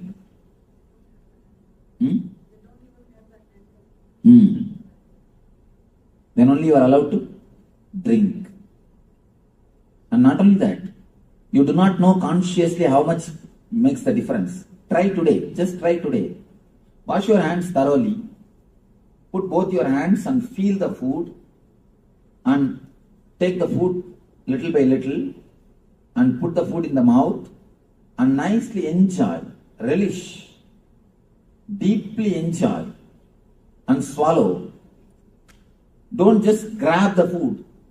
If you grab the food, you do not even know the quantity. And it will go inside so much, you will not even know the quantity. See, when I say, this all looks very simple. But eating is the habit, your basic habit. Everyday activity. One more thing, people come and tell me, Swamiji, I don't have time to do meditation, I don't have time to do dhyana, I don't have time to do puja. I tell them, don't bother at all. Just convert your eating into meditation, that's enough. If you practice these few basic things, the very eating itself will become meditation. The very eating will become meditation. You can't say, I don't have time to eat. Do you say? You eat properly. So, instead of saying, I don't have time to meditate, convert the eating into meditation. Let the eating itself become a meditation. Start eating in a very meditative way. Put both hands and, if possible, sit with closed eyes for 1 or 2 minutes and don't bother about any other work. First, don't watch TV or don't do anything else when you eat. Put both hands. Feel almost you are praying. Be in the mood of prayer. Be in the same mood of meditation and start putting the food inside your body. You will see your whole being is totally different. And not only that, your body will automatically inform you when to stop. At particular time you will stop. You will never overeat. No animal suffers the obesity. We are the only animal who suffer obesity problem. Have you seen any animal suffering obesity problem? In India, cows will be tied just near the straw. Straw will be 24 hours it will be available to them. But they will never overeat. They never suffer overeating. If 1 or 2 animals overeat means maybe a habit from you. They picked up from us. You are keeping the pet food always for the dogs. Have you seen any dog overeating? If you have seen, it means you are training them. You have trained them. And you see, now I am surprised. The pet animals here, they catch cold. In India, I have never seen any animal catching cold.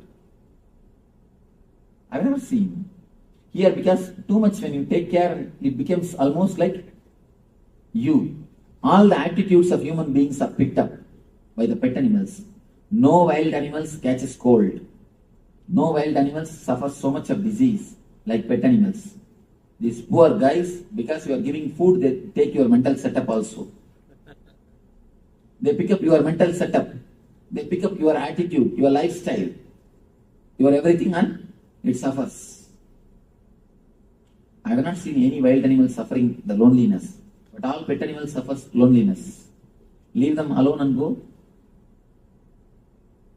So, they pick up your attitude. That is the reason they may be overeating. Not by nature. Anyhow, understand these few things about eating.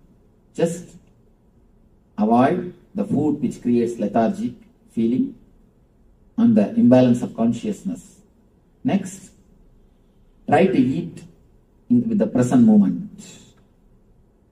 About the sleep, few things. Two kinds of people are there in the planet Earth. One is called sun-oriented. Another one is moon-oriented. People who are moon-oriented, they can remain awake even till late night. Till early morning, they can be fresh, energetic, alive. But early morning, they can't be active. They need sleep. They must sleep early morning, around 4 to 6. And there is another group which has to go to bed early. But the early morning they can be alive, fresh, active. The early morning, if you are alive, active, you are sun-oriented. In the night, if you are alive and active, you are moon-oriented. Identify yourself, whether you are sun-oriented or moon-oriented, Chandramani or Sauramani. Identify yourself. If you are sun-oriented, never miss the 10 to 12, that time. If you are moon-oriented, never miss the 4 to 6, that time. And now I understand. Hari is telling only 2 hours. No, I said I get both.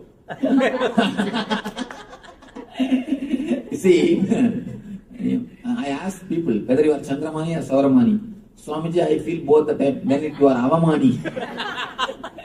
Then it is Avamana. Chandramana or Sauramana or Avamana. Avamana means bad, shame on you. See,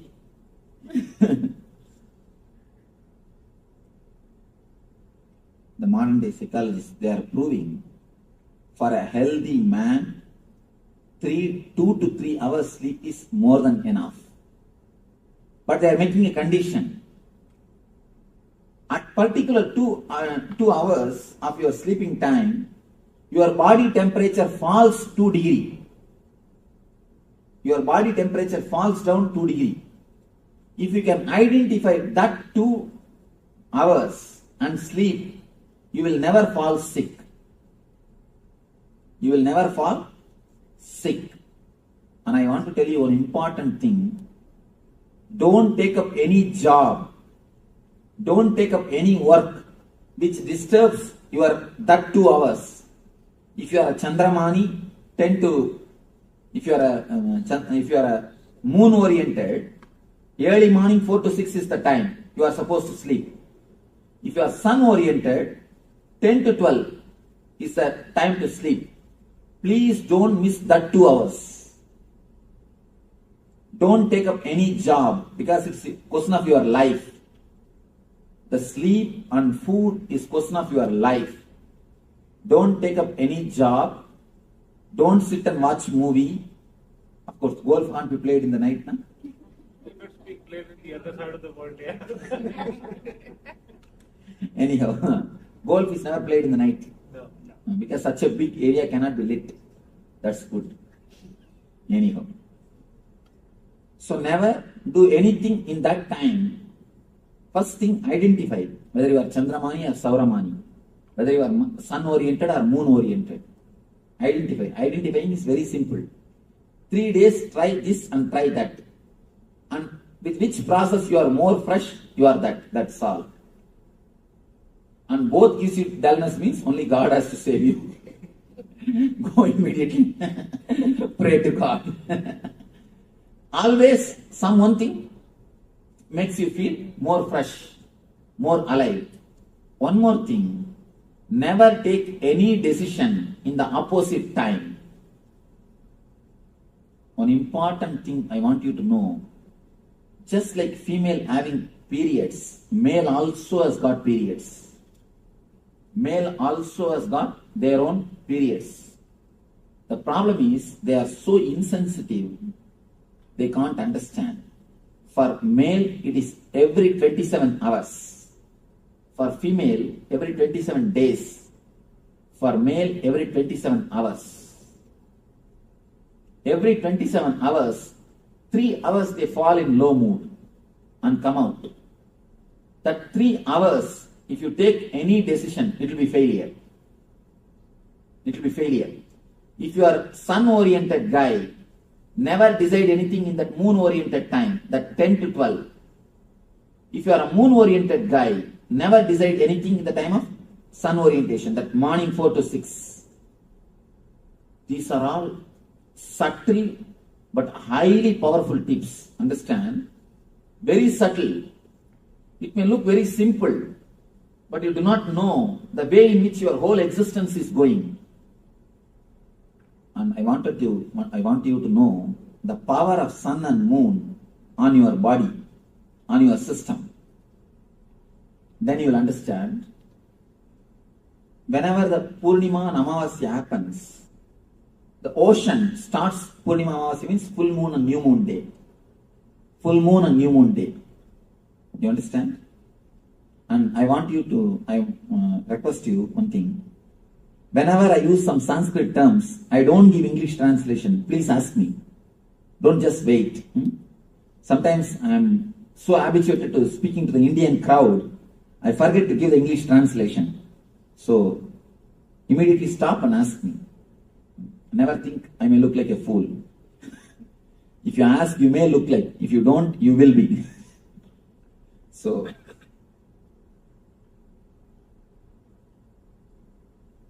new moon day and full moon day, you can see ocean will create big waves. There will be big waves. High tide in the ocean. Why? Always the pull of the moon makes the salt water aggravate. Salt water gets aggravated by the moon's energy. In your body also, 80% is salt water. Your body also gets aggravated. Have you heard? There is a understanding. The half-mad people, they will become full on the Purnima and Amavasya day, and full moon and new moon day. Have you heard of this? Huh? Oh, in the full moon and new moon day. One more important thing you need to understand. Mad people are called lunatics. Lunar and lunatics. Because their mind goes up, comes down along with lunar. Lunar and lunatics. Lunar means the sun. Moon. Lunar means the moon. Lunatic means the people's mind which goes up or comes down along with moon. That is why they are called lunatics. What Aditi is laughing? Any question? Niti has got some question?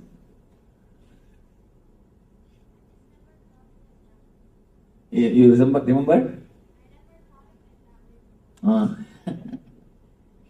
That is why I am here, you are there. Lunar and lunatic. Along with the moon, you go up and come down. And one important thing, Nile river is worshipped as a god by these Egyptians. Egyptian kings, they worship Nile river as a god. Nile river is the only river which has got live history, the live recording of everyday water level for last 4,000 years. You know, there is a recorded history of Nile river for last 4,000 years. For last 4,000 years, every day, what is the water level? There is a record, clear record, written record. Nile is the only river which has got a clear written history of everyday water level. You will be surprised. And one more thing, why I say about this, one more important thing. Based on that water level itself, we are able to come to a clear conclusion what type of the moon energy was playing. You can understand based on this, the water level or the mood of the river, you could understand, you can clearly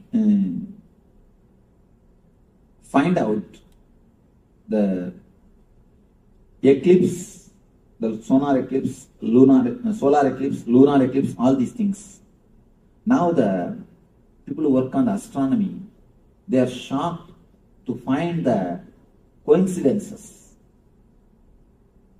If the lunar is there, exactly the same kind of the lunar, all the lunar eclipses, the same kind of water level is recorded. All the solar eclipse, the same kind of water mood is recorded.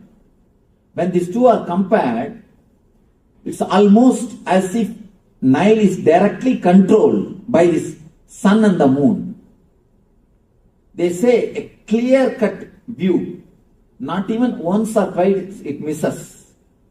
A clear-cut view. We can predict very clearly when flood will come and when flood will not come. What is wrong call? When flood will come and when flood will not come. We have such a deep association with sun and the moon.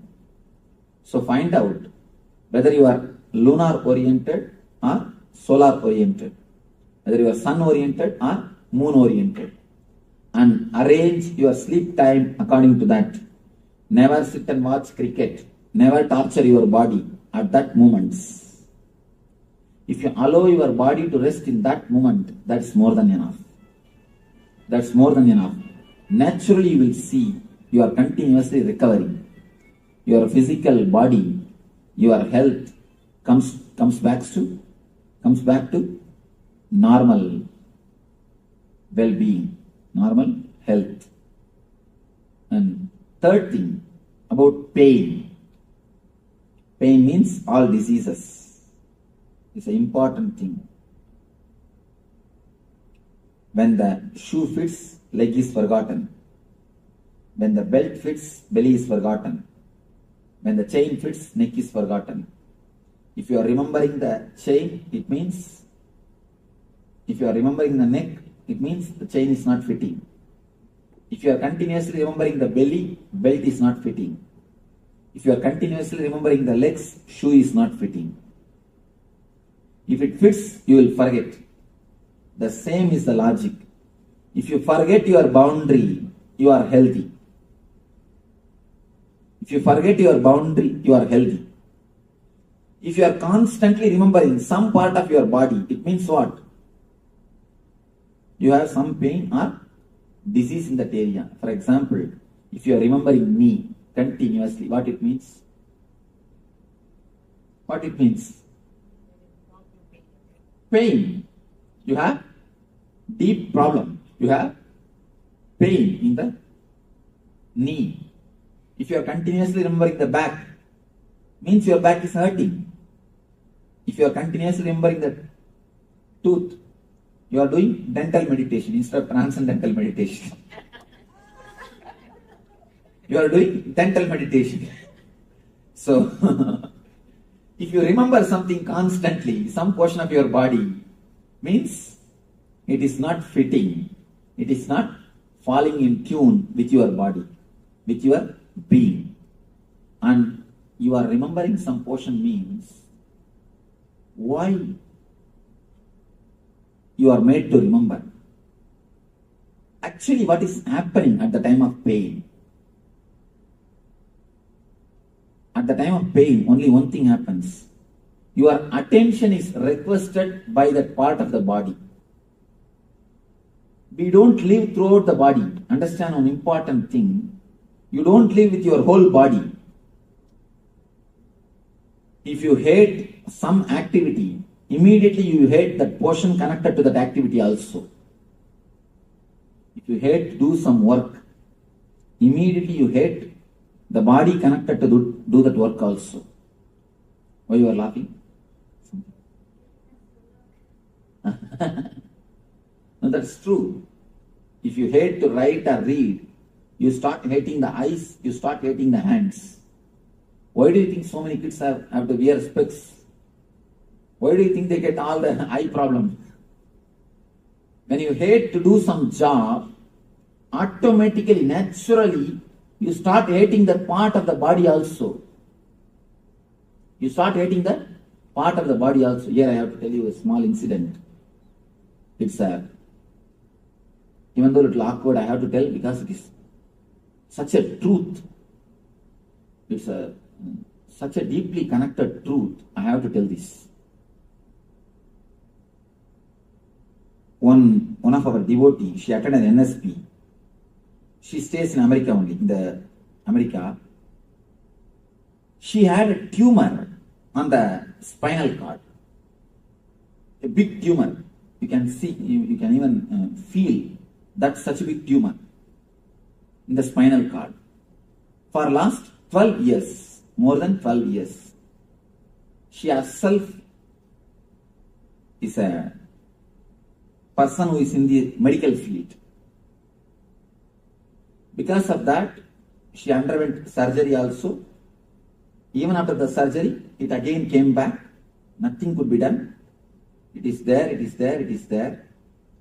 In our meditation camp, we have a session like opening and telling about your guilts. We work on the people's guilt. What all the guilts you have from the past memory. One by one we bring it out and I explain about the guilts. In that session, she suddenly started weeping profusely. And she said, I have a deep guilt because I have been abused when I was 6-7-year-old girl. When she was very young, she has been abused. And not only that, again the same man who is her own relative exploited her when she became little elderly person also. And just yesterday I read I read a pamphlet. I read an advertisement in the book. In America, 1 among the 4 kids are abused. I was shocked. 25%. 1 among the 4 is too much. 25%. And it's recorded. Only recorded thing, not unrecorded. I do not know how many come out and open it. It's recorded. Anyhow, she, after again, when she became a little grown up also, that person has abused her. When she said this, it was so painful to take that guilt out from her and to make her feel relaxed and comfortable. It took at least 10 minutes for me. Of course, with a lot of energy and with a lot of understanding, insight, she has been comforted, relaxed. And you will be surprised, shocked to hear, in 10 days the tumor disappeared. Really, it happened. In 10 days the tumor disappeared. And already 6 months over, it has never come back. It has never come back. The tumor which did not disappear by surgery, which came back even after surgery, just disappeared just by confessing, opening it up. Actually, what happened? I don't want to reveal her name because it is related to the abuse. Otherwise, I can give a solid proof.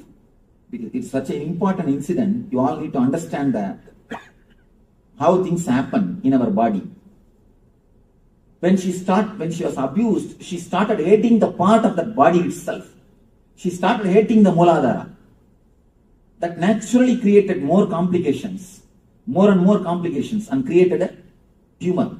That hatred, the tension which is built up, which is created in that area, has become a tumor. When you hate some job, some work, you start hating that part of the body also. Understand? You start hating that part of the body also. On an important thing, when you stop living in some part of your body, that part starts feeling sick. If your consciousness is not spread all over the body, it starts feeling sick. Your laziness to walk only makes the knee pain. Your low self-confidence to live only creates arthritis. These are all basic things. Don't think your disease and your mind are totally independent of each other. It is totally dependent on each other. There is a beautiful book, You Can Heal Yourself, by a doctor. Her name is Louise L. Hay. One of the, according to me, I think if she is in India, she would have been recognized as an enlightened one. If she is born and brought up in India, she would have been recognized as an enlightened one. This lady, one important thing I want to tell about this book. There is a understanding in Ayurveda and Yoga Sutra. How the Ayurveda and Yoga Sutra meet with each other. How the mental setup and the chakras are relating with each other. Ayurveda and Yoga shows how the emotions are related to diseases.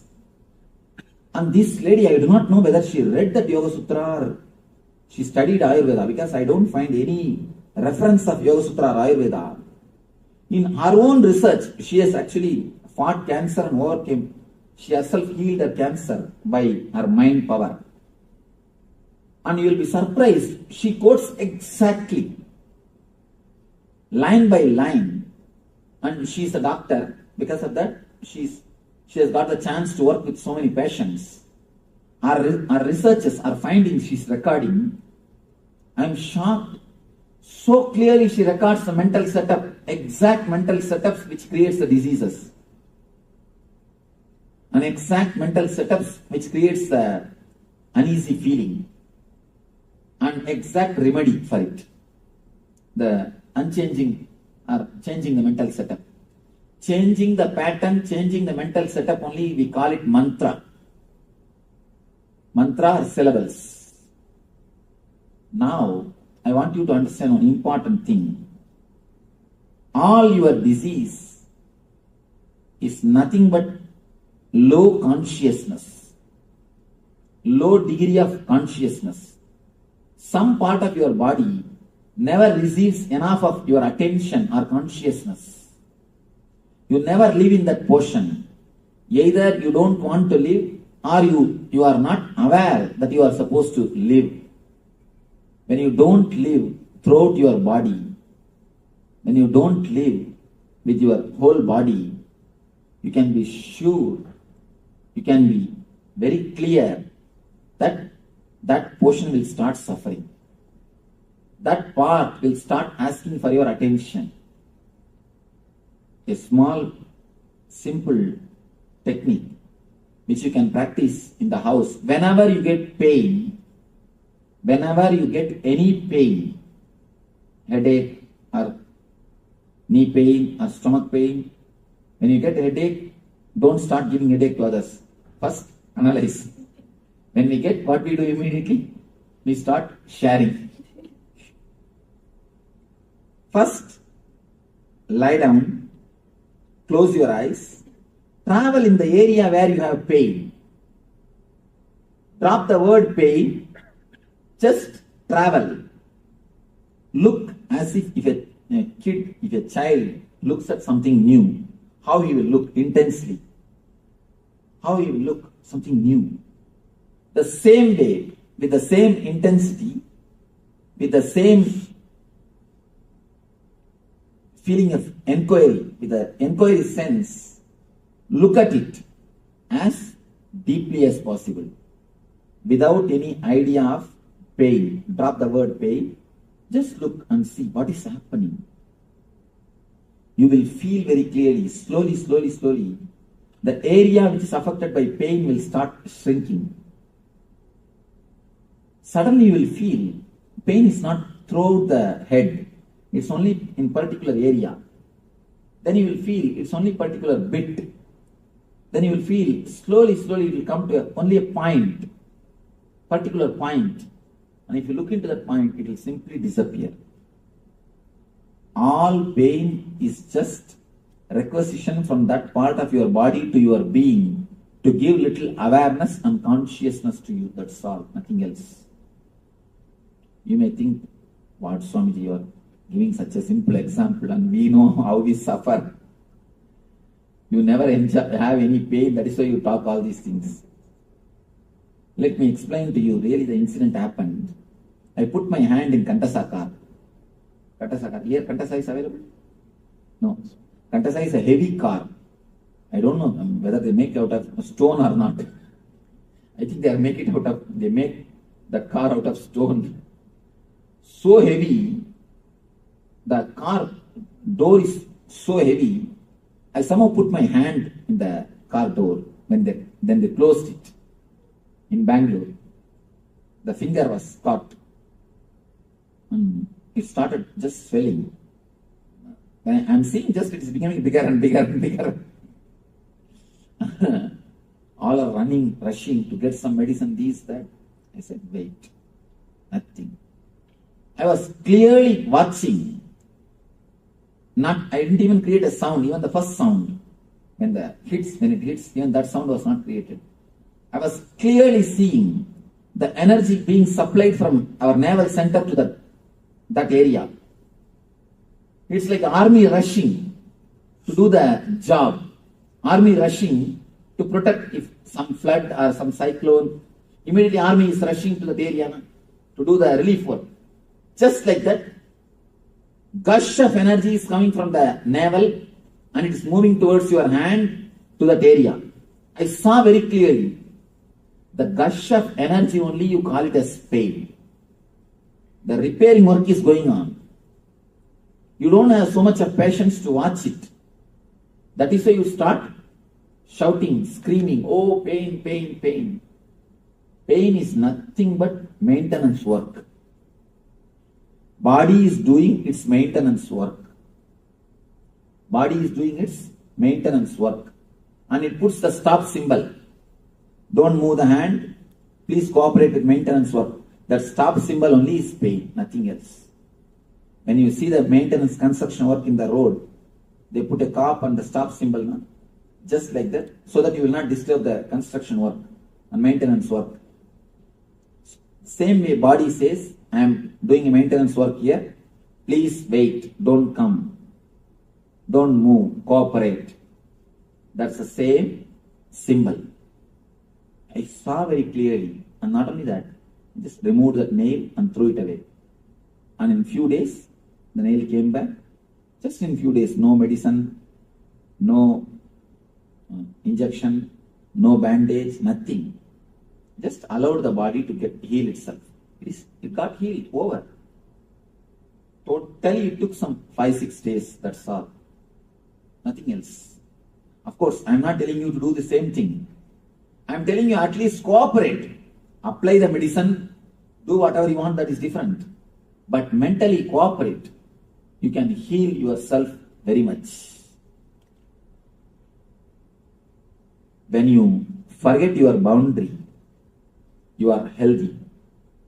If you are constantly remembering your boundary, you are in pain.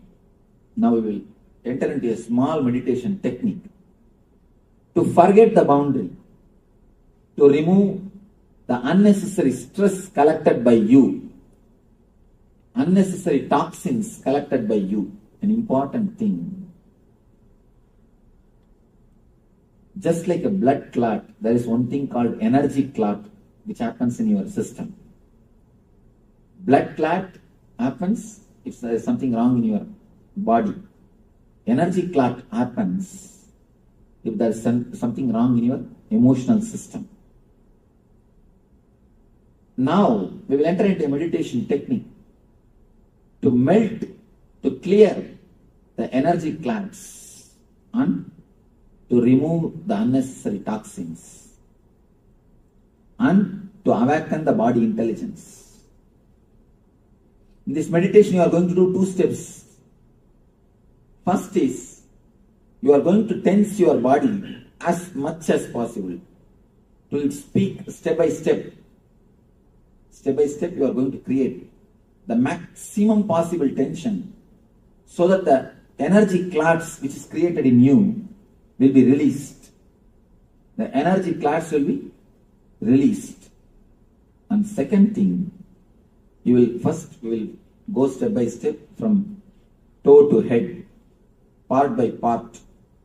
Pressurize or tense as if that portion will burst. As if that portion will burst. Go deep, step by step, till the head. And after that, from head to toe we are going to come. This is the second step, is the important step. This is from Yoga Sutra. This step is important technique from Yoga Sutra. According to Yoga Sutra, every part of your body is breathing. Understand? According to medical field, only your nose is breathing. According to Yoga Sutra, every part of your body is breathing. Every part of your body is intelligent to take the prana shakti directly from the air. It takes energy directly from the air. And directly it relates. It relates with the existence. That is why in India, yogis, they sit under the underground for 2 years, 3 years. I have seen a guy who sat in the underground for 1 year. Neither food, nor water, or air. Totally glass case. Tight sealed glass case. He sat under that 1 year. I asked, how at least he breathes? He said, we don't know, Swamiji. Then he came to the ashram, our ashram. He's after all a yogi, not enlightened. So he heard about me and he came to take my blessings. Then I asked him, how do you do this? He said, Swamiji, Yoga Sutra is this technique, Swamiji. The technique which you are going to do now. According to this technique, it is not only the technique, it is a truth. According to Yoga Sutra, every part of your body has got intelligence to take energy directly from the sky, from the ether. See, understand? A plant, a normal plant, when this can produce its food directly from the air, can't your body produce? Your body is much more intelligent system. Much more intelligent system. Can't it produce? It can. Only thing, we have not made our body alive. We have not allowed our body to do it. We have not given so much of understanding to our body to do it. The second level technique, you are going to breathe through every part of the body. Understand? Important thing. Your head should breathe separately, inhale and exhale. Your eyes should inhale and exhale. Step by step, part by part. Visualize. Visualize actually as if your body is separately inhaling and exhaling. That part of your body is separately inhaling and exhaling. Feel the same thing step by step, part by part, throughout the body. Feel that portion has become empty, porous. For example, head means feel that head has become porous. Every hair hole, through hair hole, you are inhaling and exhaling. Shrink or expand that area. Feel it is shrinking or expanding along with the inhaling and exhaling process. Step by step, your whole body should inhale and exhale. This will awaken your innate body intelligence.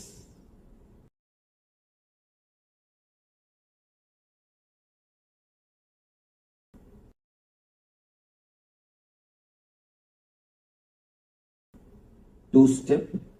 First step which you need to understand, tensing and cleansing.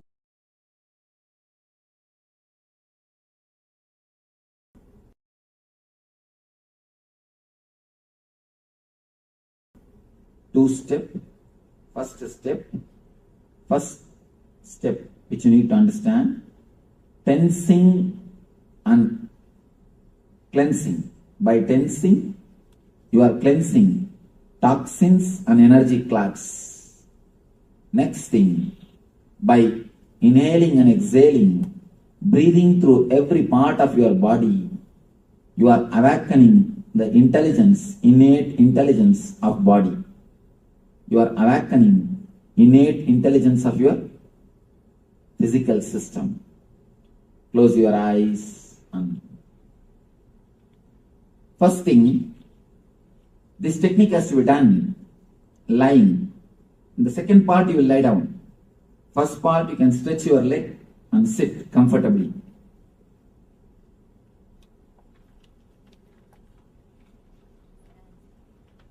Make enough space to lie down. Yes. Yes, please tie the ribbon. Now she can sit on the chair itself. Anybody heart patient or underwent any surgery in last 3 months? What?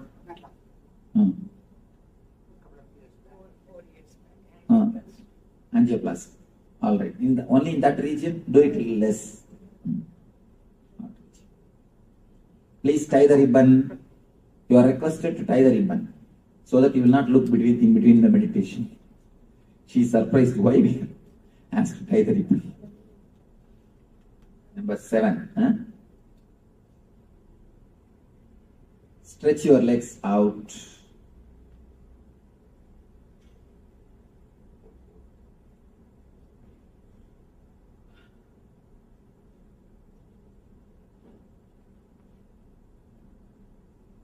Start inhaling and exhaling as slowly as possible, as deeply as possible.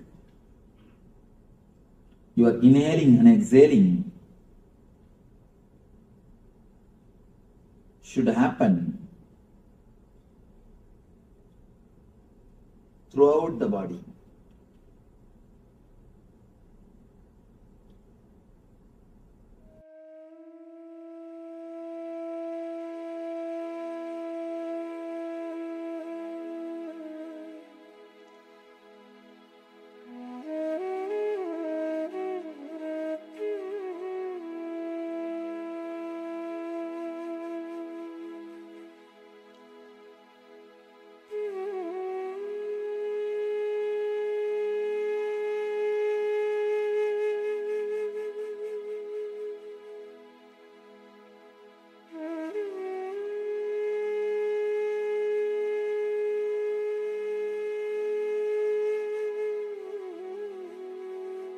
First step which you need to understand, tensing and cleansing.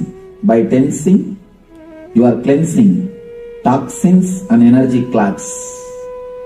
Next thing, by inhaling and exhaling, breathing through every part of your body, you are awakening the intelligence, innate intelligence of body. You are awakening innate intelligence of your physical system.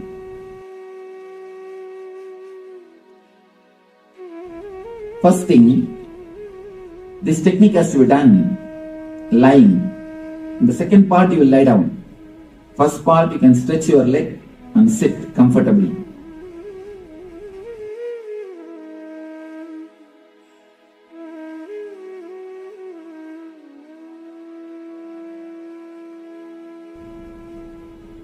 Start inhaling and exhaling as slowly as possible, as deeply as possible.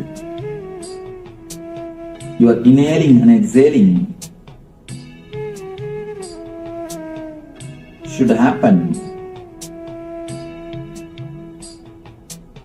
throughout the body.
First step which you need to understand, tensing and cleansing. By tensing, you are cleansing toxins and energy clots.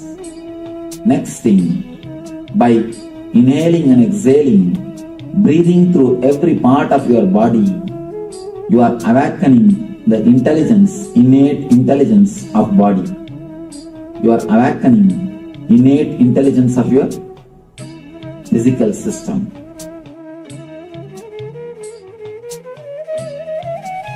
First thing, this technique has to be done lying. In the second part, you will lie down. First part, you can stretch your leg and sit comfortably.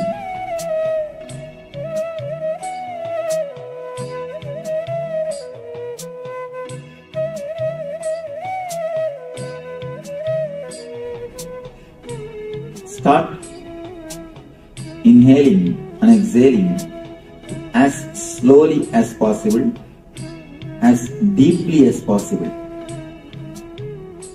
Your inhaling and exhaling should happen throughout the body.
First step which you need to understand, tensing and cleansing.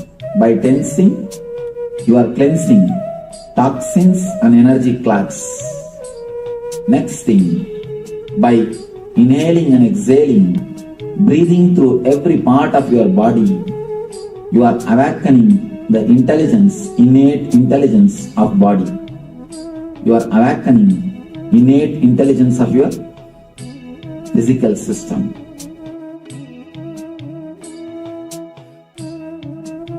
First thing, this technique has to be done lying. In the second part, you will lie down. First part, you can stretch your leg and sit comfortably.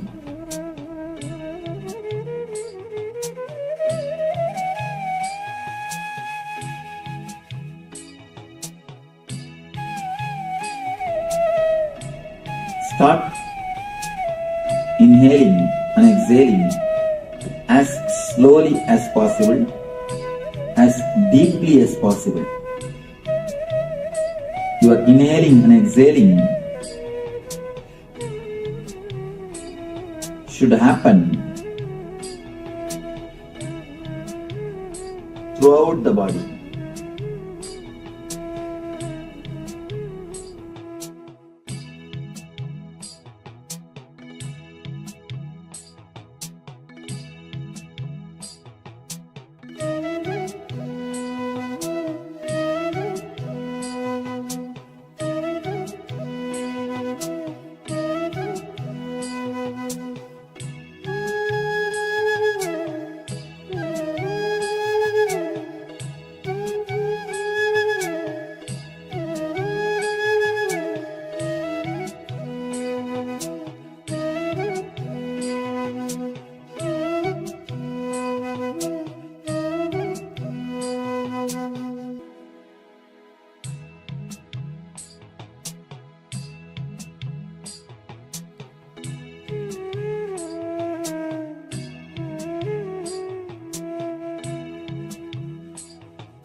First step which you need to understand, tensing and cleansing. By tensing, you are cleansing toxins and energy clots. Next thing, by inhaling and exhaling, breathing through every part of your body, you are awakening the intelligence, innate intelligence of body. You are awakening innate intelligence of your physical system.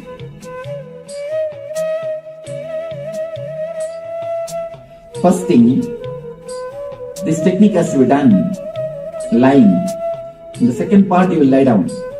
First part, you can stretch your leg and sit comfortably.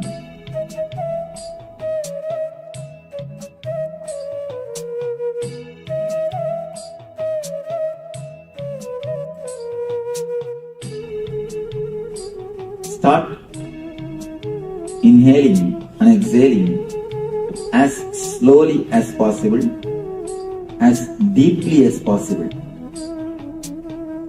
You are inhaling and exhaling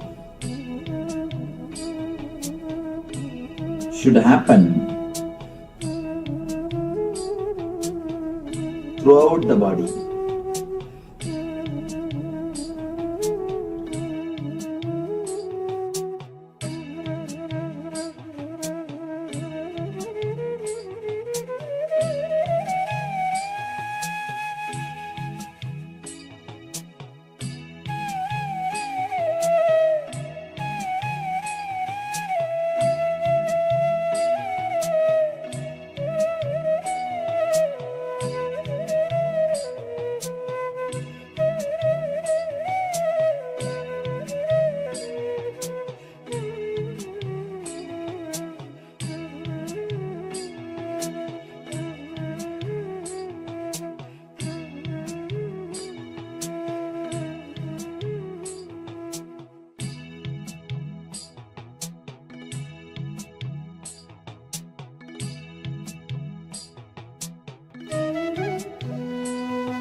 First step which you need to understand, tensing and cleansing. By tensing, you are cleansing toxins and energy clogs. Next thing, by inhaling and exhaling, breathing through every part of your body, you are awakening the intelligence, innate intelligence of body. You are awakening innate intelligence of your physical system.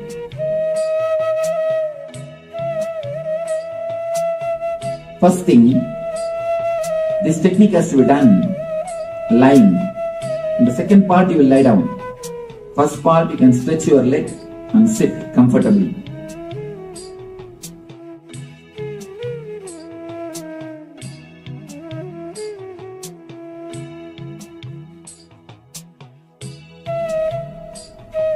Start inhaling and exhaling as slowly as possible, as deeply as possible.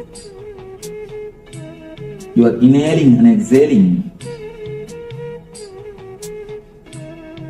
should happen throughout the body.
Actually, daydreaming is the side effect if the subtle body enters into the physical body.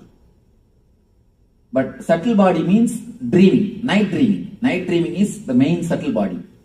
If it enters into the physical body, daydreaming comes as an effect.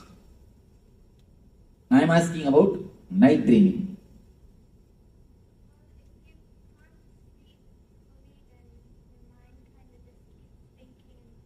All right. Let's go to Aditi.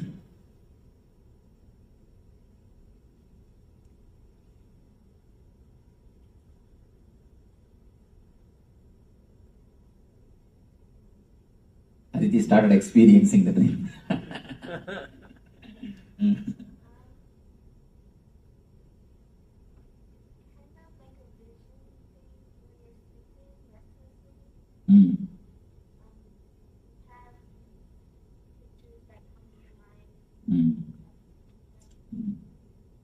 Okay. Stuff means when these kids use the word stuff means that much only I know. That kind of stuff, Swamiji, that's all. It means more than that there is no words. All right, let us go to Manisha. Tell me why dreams are coming.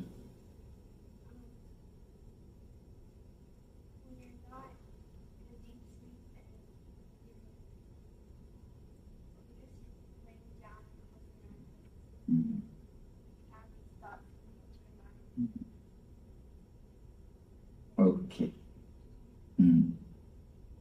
Some more understanding. We will go to number 6. Yes. Can you pronounce your name?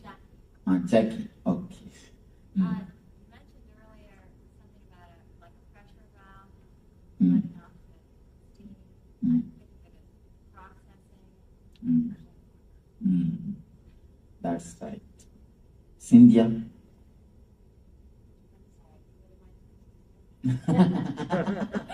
I think you are dreaming. Tell me about what you are dreaming, that's all. What is dream? Night dreaming, not daydreaming, night dreaming. How it comes? Any of your idea about dream? How it comes, why it comes, what it is? That it's uncontrolled thoughts going through your mind. Then? And imaginings of, it's all these jumble of thoughts that are forming things. Okay. Swarnapuri. Something subconsciously you are thinking about something. Sleep stages, comes back at you. Sunita. Where is Sunita? Dreams are impression of unconscious mind.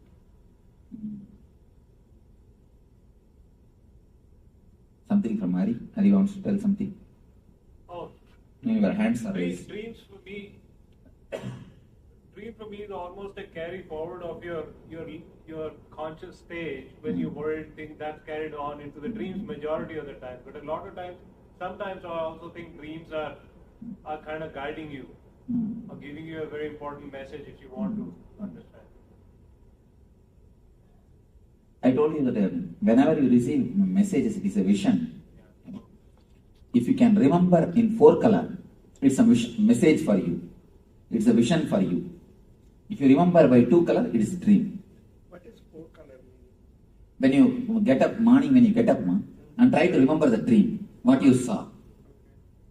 If you remember vividly, including the colors, if you, for example, if you have seen the wall, are you able to remember the paint color?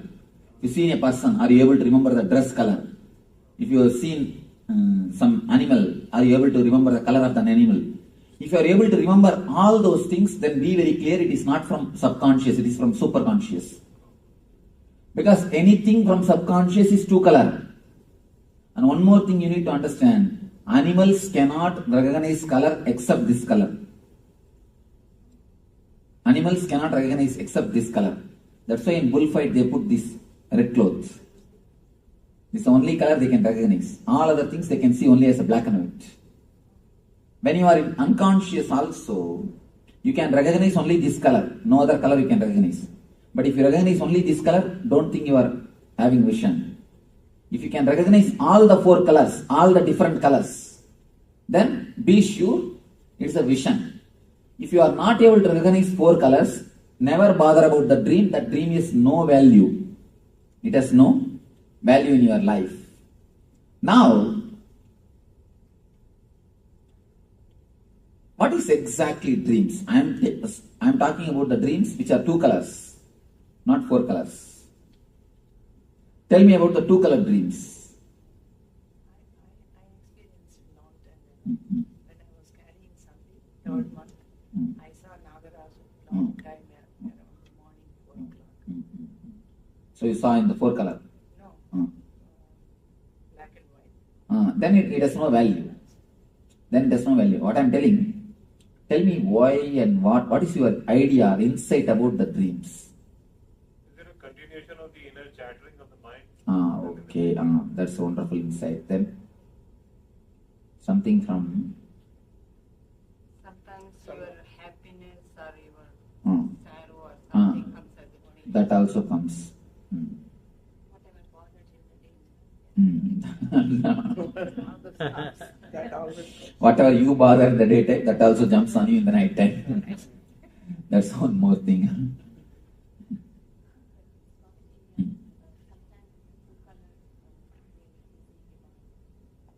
No. 2 color dream divine means just a memory. It is nothing solid. Whenever divine or any vision appears, it always comes as a 4 color. You will remember vividly. Why is it sometimes I've had dreams and it's like they would foretell the future or something, but they were in black and white. They will be in black and white. Yeah. It can never be. Because I have, as deeply as possible, I have analyzed the dreams, and not only that, when a person becomes enlightened, he never gets dreams. I have no dreams. Even the people who did research in Oklahoma, they were shocked to see that there is no random movement in the eyeballs continuously. The doctors first said, person cannot be alive without dreams, Swami. I said, if you want, you can do whatever experiment you want on me, but I am not getting dreams at least for last 4 years. The moment I became enlightened, from 2000 January 1st till today, no dreams. Totally no dreams. I said, you do whatever experiment you can. If you have any missionaries, I invite, you are welcome, but I don't have dreams. Then when they were doing the experiments, they are shocked. How can mind be so silent? How can mind be so calm? I tell you, from my own authority, because I have crashed the dreams, I know the whole infrastructure of dreams. If it is black and white, then some way it clicks. Maybe it has worked out by clicking, not as an intuition. See, sometimes you get 10 thoughts. If one works out, you think, oh, that itself I thought. You don't bother about all the 9 which did not work out. You understand? You think all the 10 possibility, and some one possibility has to work out. So naturally, what do you think? Yes, that day itself I know. You imagine all the 10 possibility, and if one works out, you connect that with that which worked out, and you say, oh, I had the dream. No. You should understand, all the other possibilities also your thought. All the other possibilities also your design. So if you look at from this view, you connect it and see. Only if it is a clear memory, vivid memory. Let me explain. Because this needs a lot of insight, this waking. If you can actually analyze and understand this dream body, you will be liberated so much from so many kinds of problems. There is a beautiful sutra. The world is made of the same stuff in which dreams are made. If you understand, the moment you understand the dream, the reality is dream, you will get the power to make your dreams into reality. Understand? The moment you realize the reality is dream, you will get the power to make your dreams into reality. Because these two, where they meet, there is the source of energy. These two guys, this waking and the dream, where they meet, that is the source of energy. If we can analyze this one and understand, you will very clearly understand why you are facing failures and why you are facing success. You will be so clear about your failures and success, you will never bother, you will never be touched, because you will know. Generally, we only play both games, man. You create reasons for your failures and you create reasons for your success. And which is more, that wins. Finally you think, oh, I have failed. But the reasons for failure also is created by you. The problem is you create it in the other subconscious state, the dream state. So you do not know you did it. Most of the time, you invite disease. And not only we invite, we send email, telegram, and telephone call, leave voicemail message. And finally, even if he doesn't want to come, we send somebody and bring him. The moment he comes to our house and opens the car, the moment he enters into our house, we say, no, I have not invited you. I thought somebody else will come. You are here. And I thought somebody else is going to come. But suddenly I thought that Jackie is going to come, but now only I am realizing that Cynthia has come. You see, after doing the whole thing, when the disease comes to your gate, then you say, no, I never expected you will come. I expected somebody else will come. We only do everything subconsciously. But we don't realize we do it. So analyzing these two states is an important thing for the success of the life. Now let me explain. See, if you get the thoughts, if you just get the flashes from the energy of the causal body, it will be just two-color dream. Same thing, if you get from the energy of the super consciousness, the empty column, that will be a solid vision. When you remember early in the morning, if it is a solid 4-color, then it is from this empty box, the samadhi state, from Turiya. Some glimpse of Turiya. If it is 2-color state, then be very clear, it is glimpse of the sleep state, causal body. It is just oscillation of causal. It is not the oscillation, it is not from the Turiya. Many people come and tell me, Swamiji, I saw this God in the dream, that God in the dream, this vision in the dream, that vision in the dream, this spiritual, this experience in the dream, that experience in the dream. I always tell them, recollect whether it is 4-color. That's the only scale. Is it 4-color? Is it very vivid? Is it experiential? Then it is true. Otherwise, don't bother. Go and sleep. Go and rest. No, next day if you remember, that's enough. Third day naturally you will not have memory. Not third day. Only yesterday dreams, today. Actually, the dream memory will be there totally itself only 1 or 2 days. Afterwards, you cannot have it in memory. If you again and again make it very solid by remembering, it may be there. Otherwise, it can't be. The memory of the daytime itself is torturing us. If you have a little more memory after night time also, you will become mad. Anyhow, so let us analyze what is exactly dream. Dream is nothing but your suppressed desire and fear. That's all. If you want something to happen in some way and it did not happen continuously, then you dream it and feel fulfilled. For a small example, you can understand this.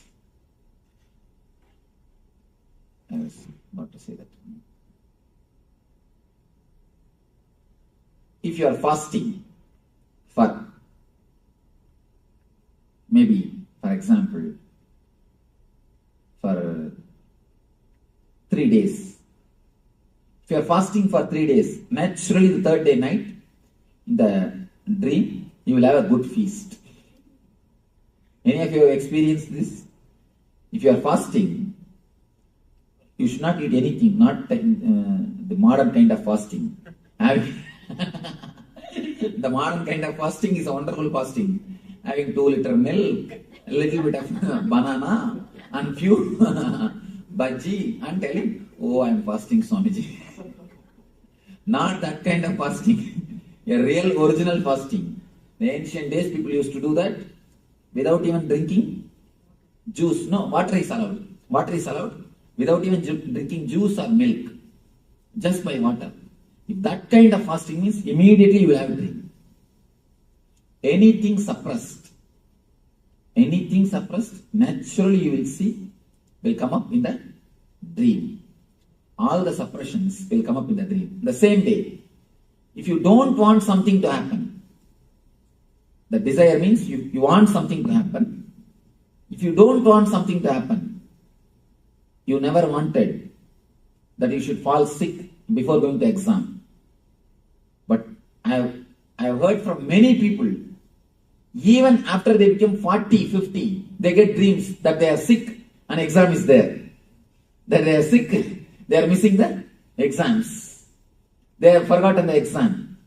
Even after 30, 40.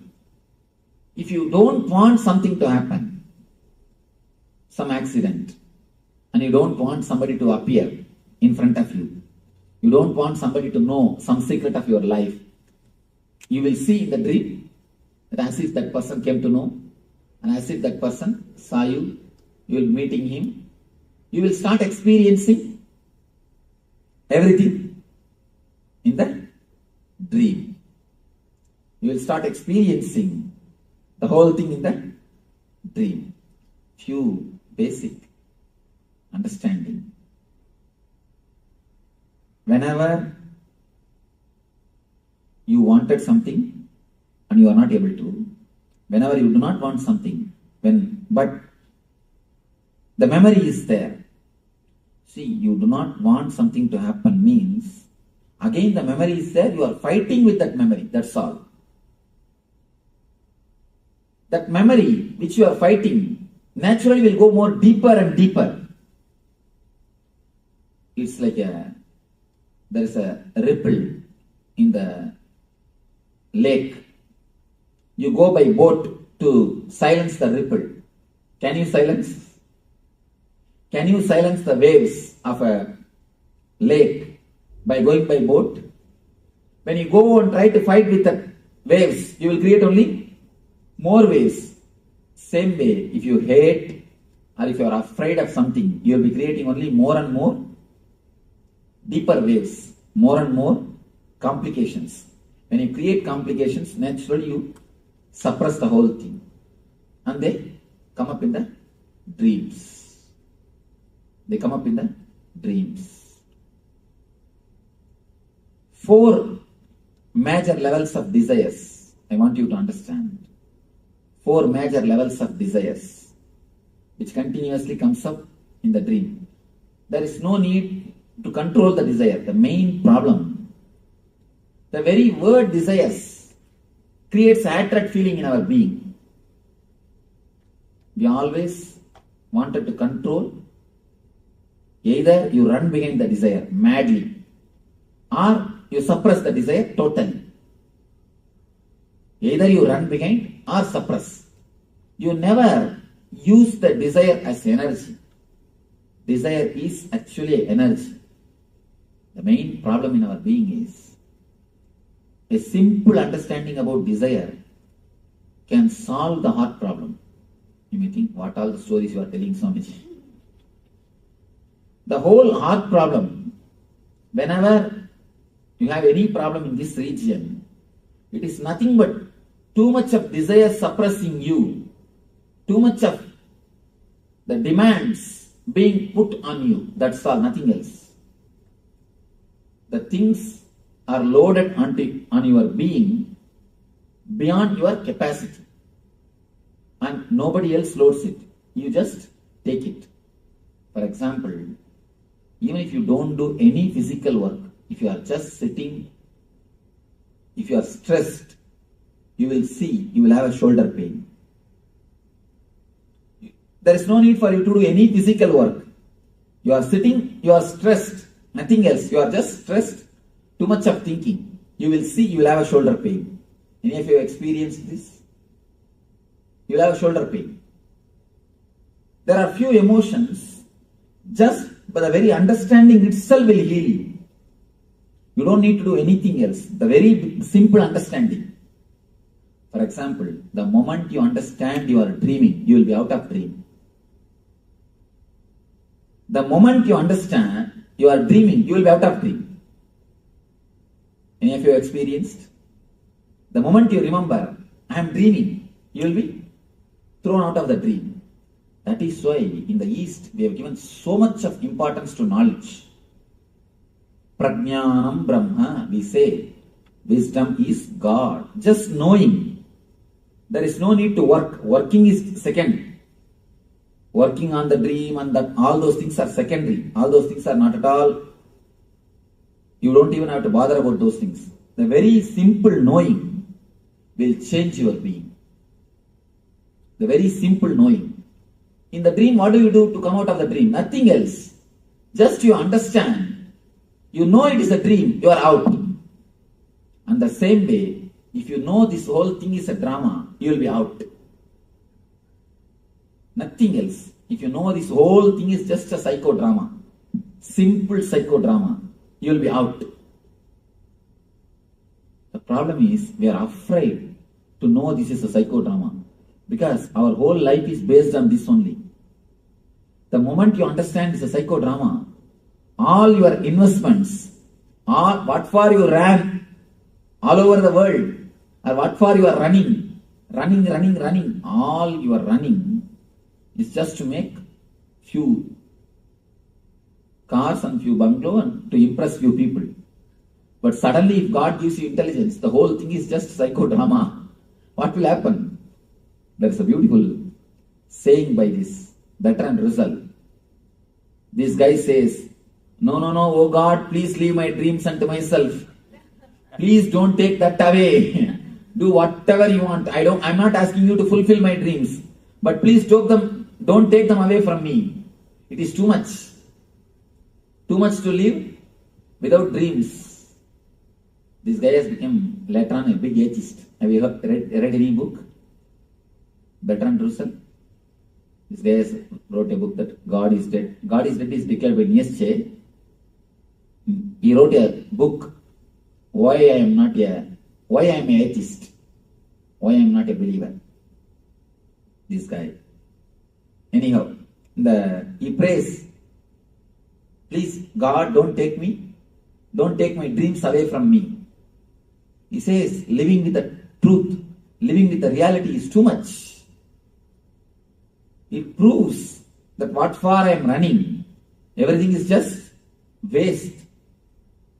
According to him, it's a terrible fear. I tell you honestly, if you can understand the truth, if you can face the truth, you will be able to run beautifully. Because you know whether you win or lose, there is nothing to bother. You will enjoy very running itself. Only two things in the planet Earth.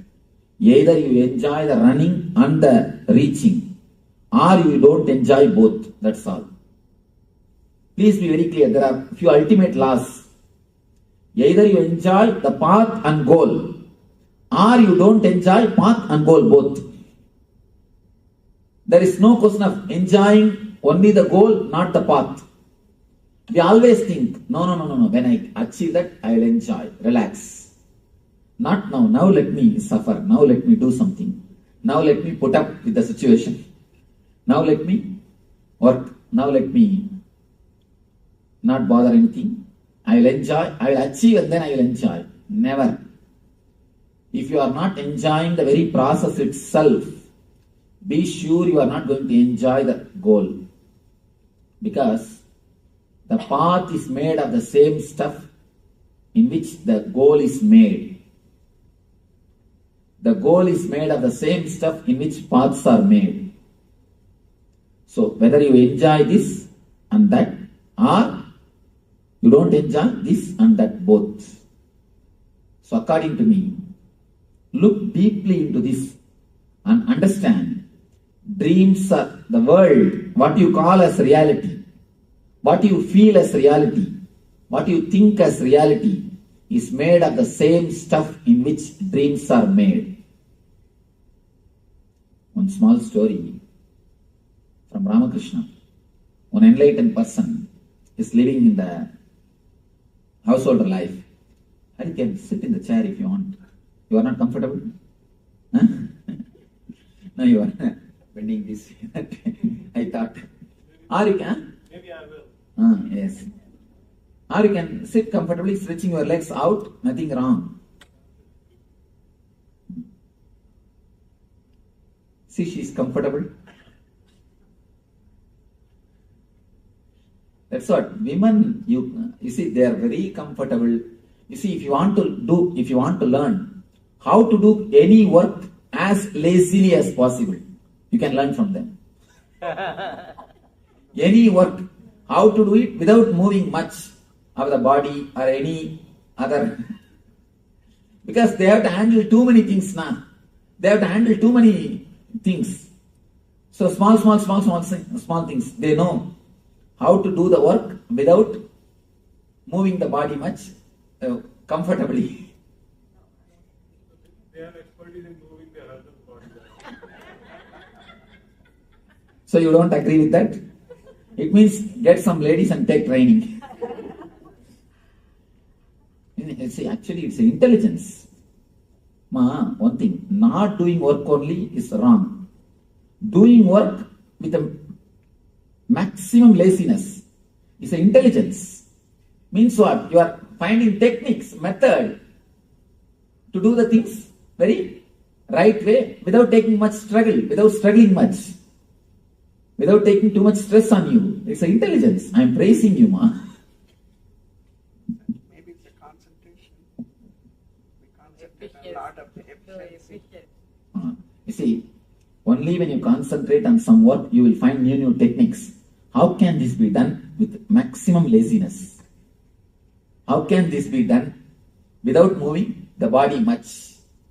Without moving, without taking much struggles. That can happen only when you concentrate. So I am in a way praising you. Don't worry. It's not laziness. Then it's not laziness.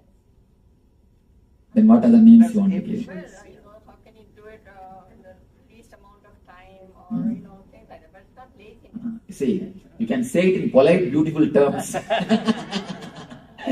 All right. You can decorate with all polite, beautiful terms. But because I am that type of guy, I never move my body and just sit. You can see in my room, I'll be just sitting and doing the whole thing. I'll have my books nearby. Everything will be very near. Nothing will be too long because I won't even move the body too much. Because I am like this type of person, I know you can use it better terms, but it's nothing but a laziness with intelligence. All right. This small story I was telling, one grihi, householder but enlightened person. Suddenly he lost his son. He was not weeping at all. The whole family was weeping and wailing and crying. His wife started yelling at him. You fool, you have no brain, you have no sensitivity, you have no compassion, your son is dead, you are not weeping. Then he said, of course, little difficult to feel this is practical, but it is practical. He says, of course, don't think I am not feeling, I am feeling. Don't think I am not feeling compassionate, I'm insensitive, I am feeling, but I am worrying. Yesterday night in dreams, in my dream I had 7 sons. I lost all of them when I woke up. Should I cry for them or cry for this one son? That is what I am thinking. There's one more small story in Zen Buddhism. This will give you much deeper insight. One Zen master, early morning he woke up from his bed and started weeping, started crying. All disciples gathered, "Are you are enlightened man? Why are you weeping? What happened? You are not supposed to cry. What happened?" He said, "No, I dreamt as if I have become butterfly." This guy said, "What is that? It's ordinary dream. Now you are all right. You are out. Why should you weep for that?" This guy says, No. I do not know whether I dreamt I have become butterfly or that butterfly is dreaming now it has become a master. I do not know what is happening. Whether I dreamt that I have become butterfly or that butterfly is dreaming that it has become me. How to find out? Tell me, what is the scale? How to find out? Cynthia, tell me. Answer this question. Now we are going to have a good time. Tell me, now I give you a theory. I propose a hypothesis that the conversation which is happening between you and me, you attending SSP is a dream, I say. What do you see about? How can you reject? How can you fool this? How can you prove that this theory is wrong? I can't prove it's wrong. You are really intelligent. You escaped. Anybody else? Any argument? Because you're seeing in 4 colors, how can you say this is not reality? When you see the dream, what do you say? What do you feel? No, you asked that, how can you say this is not reality, right? Right now what's happening? When you see a dream also, you see only in 4 colors. You won't remember when you come to this state. When you see it only in the 4 color. Then how can you say that's not reality?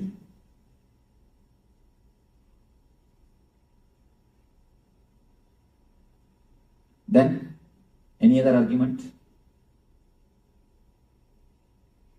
Yes.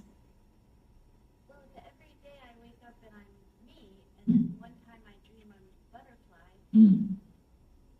Now please understand, every time you wake up, you say you are you. Okay. No, nothing. You are you only. I am not telling you are not you. It is based on the time idea. Am I right? Yes. Time, lifespan of your idea, that idea. In the dream, in one dream itself, you live your whole lifespan. You understand? Many times, you are dreamed only for 8 hours. But in the dream itself, you are born, you are growing, you are grown and finished. So, how can you say, now you are having the continuity and there you don't have continuity? There you don't have continuity because you finish it. The time span, based on time span, you can't decide.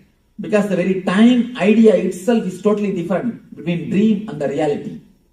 So, in the reality, what you say, this question is based on the time-space gap. Am I right? Time-space relationship. So, the time-space relationship itself is wrong.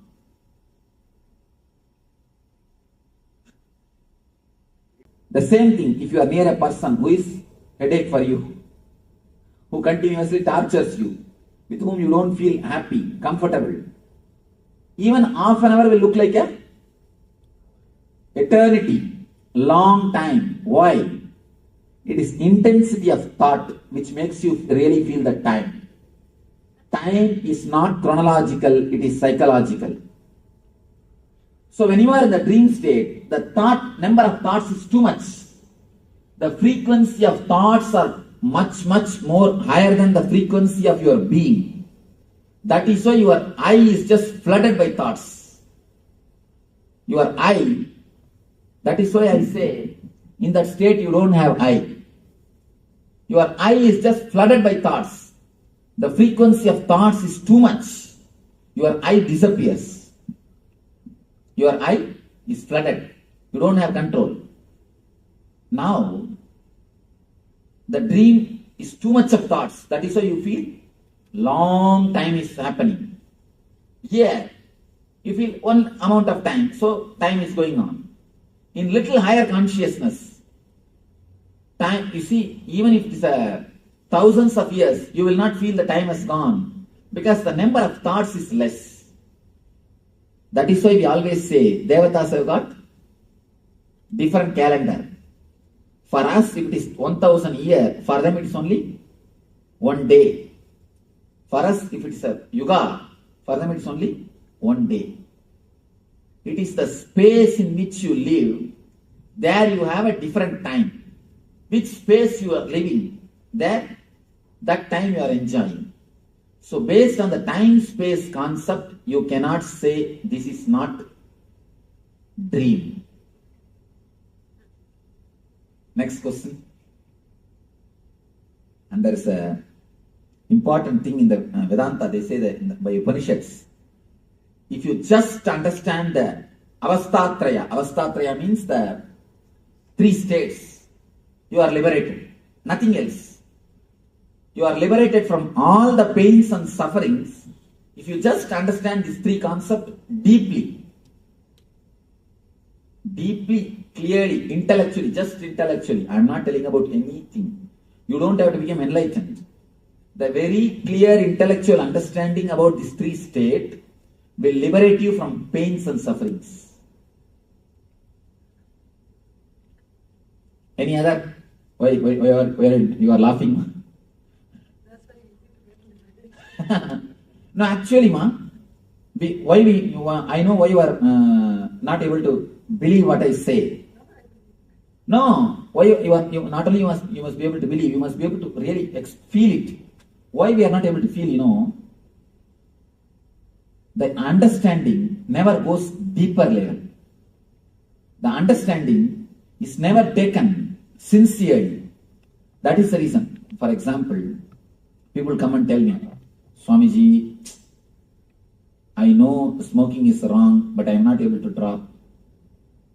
But do you say, I know touching the fire will burn me, but I am not able to stop? No. You don't say that. This you understand, but that you don't understand totally. Yeah. This you know solid way, that you don't understand it. Unless that person gets cancer, even if he gets, he justifies. Maybe this, maybe that, maybe because of that, maybe because of this. As if all the people who don't smoke, they don't get cancer or what. Some logic. You have some logic. You have some misunderstanding. That is the reason you say, I know smoking is wrong, but I am not able to drop. Means with full consciousness you never understood.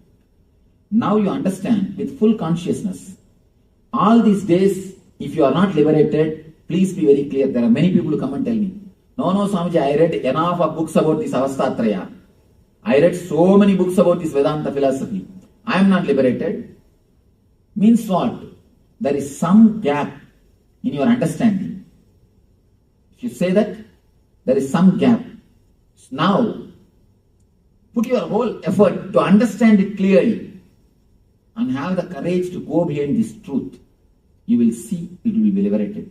Liberation is not such a big task as we think, These guys have made it so difficult because they want to have monopoly.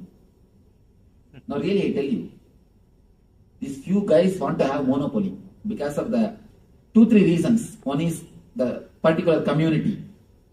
Second thing, just to have the prestige from the society. Because of these few things, the concept of liberation has become too complicated, man.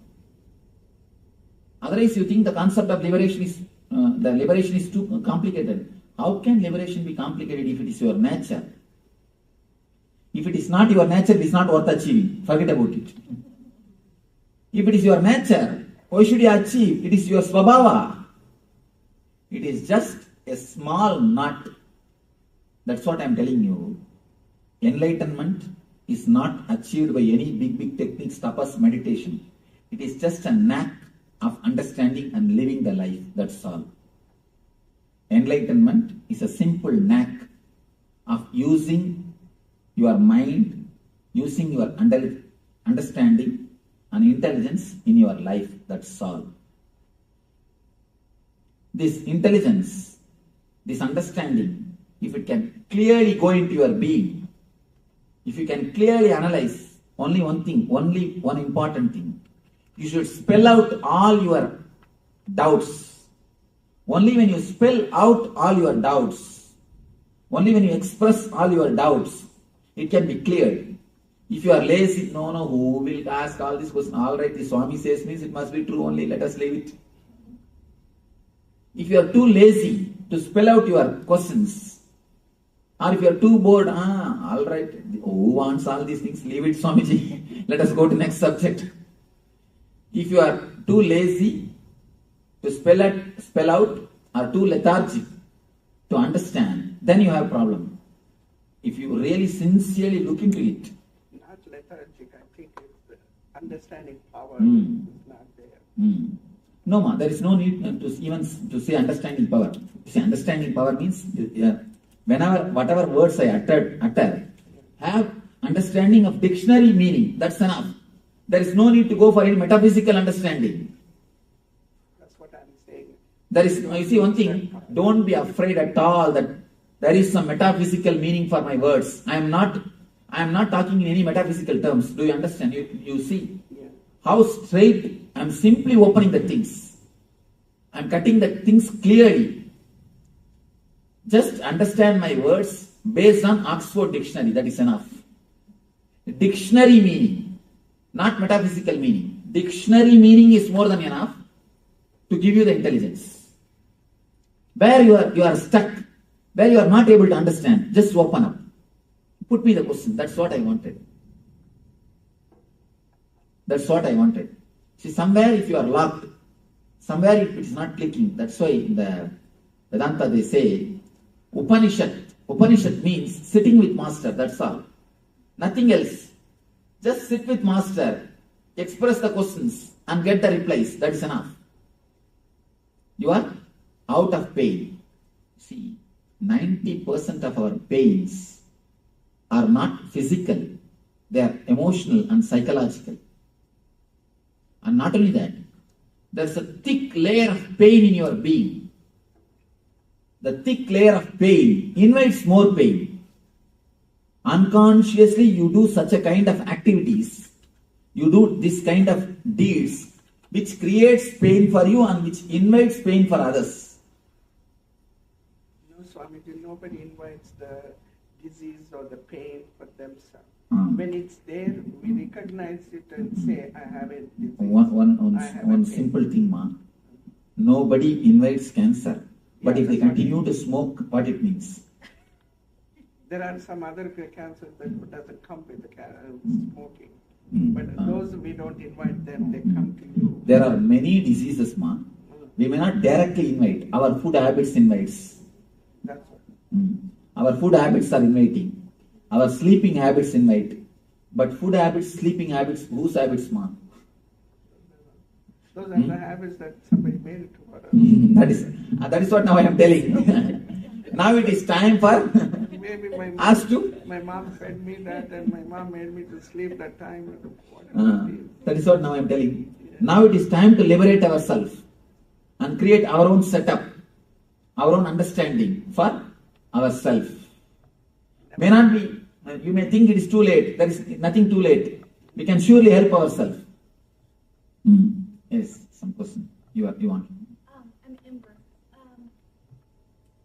So what you were saying is that all suffering comes from misunderstanding? Yes. And not only that, if you go a little more deeper, ma, I have gone to the deep of my mind. I tell you from my own authority. Suffering itself is nothing but the word suffering, ma. Are you saying suffering is illusion? No, I don't even want to bring the word illusion. Then you will tell, no, there is no suffering. What do you say? There is no suffering, Swamiji. There is suffering for us. I am not telling that the suffering is illusion. The word suffering, if you can slowly go deep from where that word is coming, if you can just pluck that word from the root and throw it away, there will not be suffering. Let me explain to you a simple incident which I have seen in my life. I was staying in a place called Amarkantak in Madhya Pradesh with the tribals, with the tribal villages, and who doesn't know anything about humanity or anything about civilization. They do not know something like civilization exists on the planet Earth. They have never seen anything of civilization. I was living with them. When I was walking, I went to that forest and I was living with them. They are not cannibals. That's why I am here. There's a small story about the cannibals. The South African cannibals president of cannibals wrote a beautiful letter to Pope. Last time you sent 3 missionaries. They are really humble. They are really very good. They are really loving, caring, and very tasty also. So, they are not cannibals. If you can send them some more. They are not cannibals. I was staying with them. One day suddenly, they have a village temple. For the whole village, they have a temple. I was staying in the temple only. One day suddenly, in front of the temple, they made a small hut. And one lady came, pregnant lady. I could see that she will give birth to a child within 2-3 days. She came and entered the hut. After half an hour, I was just sitting there in one corner of the temple. After half an hour, she just walked out with a baby. I was shocked. No pain, no sound, no medicine, no assistant, no help. She just walked out with a baby. And she's just laughing with the baby and she walked out. She has cleaned her body and cleaned the baby's body and she walked out. I was shocked. But how to ask her? So I kept quiet. After a week or 10 days, I was staying there for some more time. Again, they made a hut. Actually, next day itself they removed this old hut. Again, they made a hut. One more lady came. She gave birth to a child. Next day, in half an hour, she came out with a child. Now it is too much. I thought I should ask somebody. I asked one guy, what is this? Will they not have pain? No assistance, no help is given? Just to pay. What it means? Why? I asked their president. He's little open type. I asked him, what is happening? Why she's not having any pain or no assistance? He said, why pain? Why assistant? This is the way we deliver. She goes and takes care of herself and comes back. Why animals are giving birth like this only? I was shocked. Then, after I became enlightened, I scanned the whole incident. I wanted to understand. I meditated upon that whole incident. I meditated. Actually, in a nearby area only I became enlightened. So after that, I meditated and even went back to the village just to bring that memory and understand the truth of it. Then I realized, if you are not conditioned for the word suffering, you never suffer. You never suffer. Now, then I understood that deep secret. After the age of 7, whatever words is uttered by your mom, dad, friends, you pick up all those words. When they say headache, I'm stressed out, I'm gone, keep quiet, I have a headache, I have this, I have that. You just pick up all those words and you start repeating all those words. The more you repeat those words, the more emotions, energy that word gains. More the word gains the momentum, more it has got impact on you. I was shocked. It is just a rut created by our own being. It is just a rut created by our own being. First, you pick up those words from elders.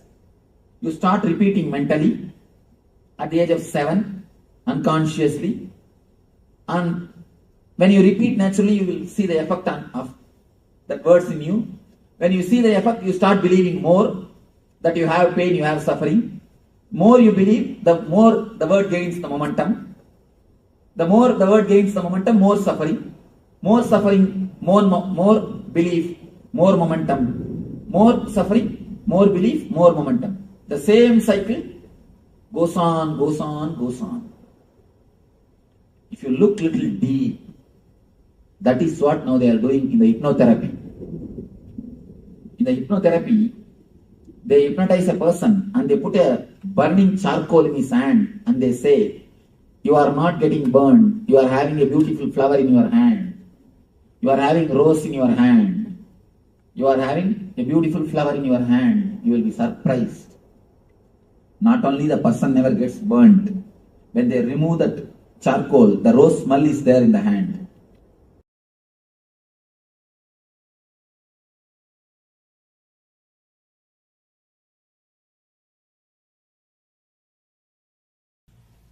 First thing we'll analyze what is dream, how it comes. Dreams come, different kinds of dreams. How, why, any idea? Dream? That's something that you do every night, probably daytime also. Important. Actually, we do it in the daytime also. It's a bit complicated, but I think from my experience, sometimes if you eat certain foods and you go to bed, you have very strange dreams. Or you observe deeply. Even the food is associated with your dream. Please understand, what is said is truth. The certain kind of food you will have always the same type of nightmare. That's true. And if you just fast for 3 days, some vrata do, you will have a good feast in the dream. You will have wonderful feast in the dream. I think dreams come when you have found things that have happened during the day or thoughts that you have had that come alive in your dream. Anybody who has got any insights about their dreams, why, any idea, any special idea about the dreams, you are welcome. Sometimes I fear my dreams and sometimes can't remember them. Yes, I'll answer. Why? Can you say anything about dream? Some of the dreams come, some of the things, like the relations you see tonight, the next day it does happen.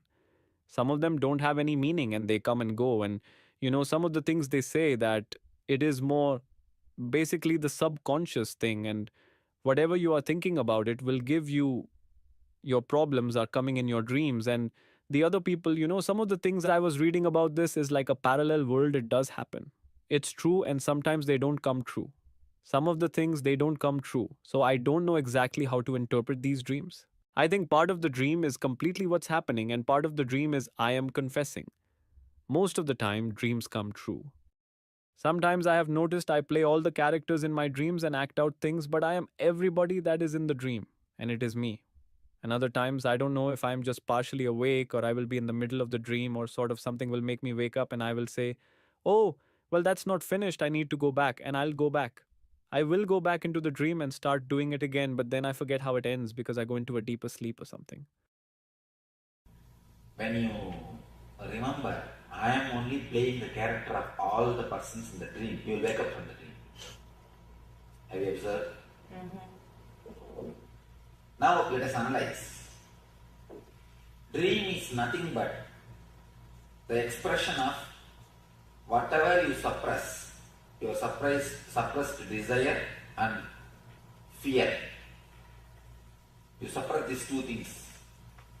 Whatever you suppress, when the steam pressure becomes too much, there is a safety valve which automatically opens and steam is released, the pressure is in a manageable limit.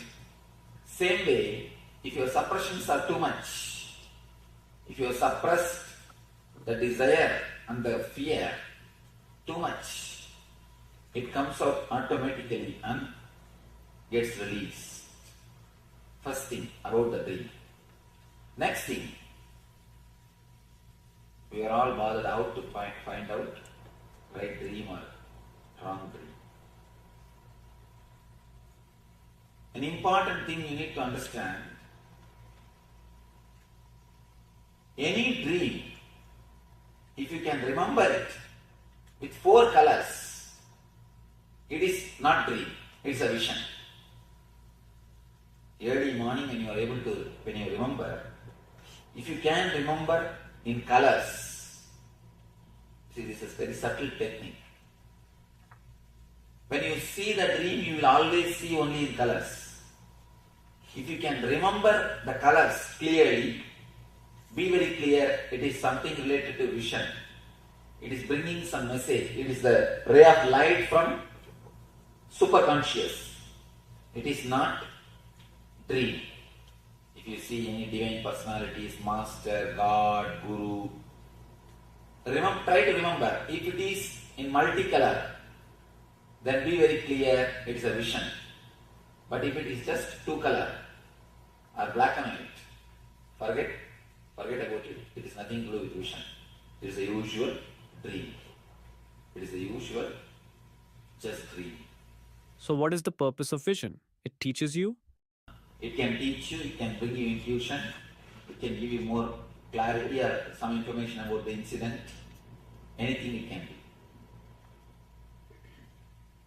Some person. It comes from our own subconscious?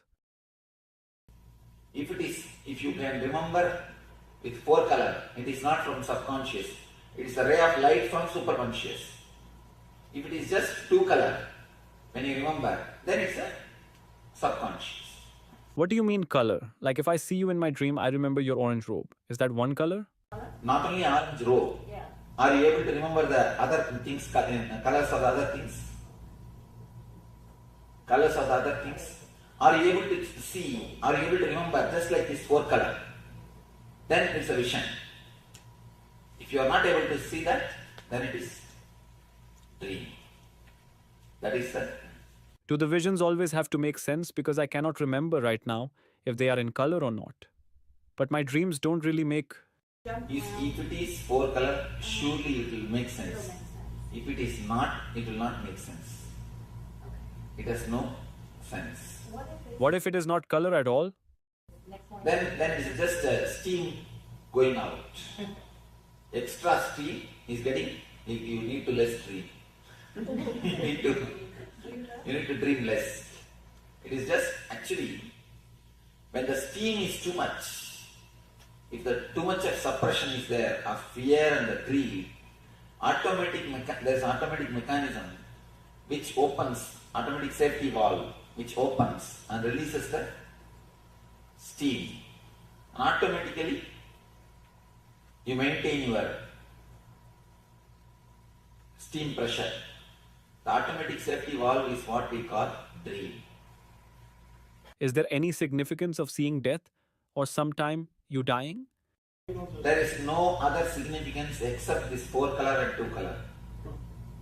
No other meaning, interpretation for any dream. Should we just ignore them as... Simply ignore. Because people say when your dreams are falling makes some sense or something like... No, none of them have got any sense. People who never dream, they never have a dream, they just sleep and wake up. No, it can never be. Only an enlightened master can be like that. Swamiji, what is the significance in dreams? You said that everybody dreams whether you remember it or not. Remembering and not remembering has no meaning. Remembering 4 color and 2 color, only that has meaning, nothing else has meaning. Because normally people associate that if you can't remember, they say, oh, you slept deep. That's what they say. No.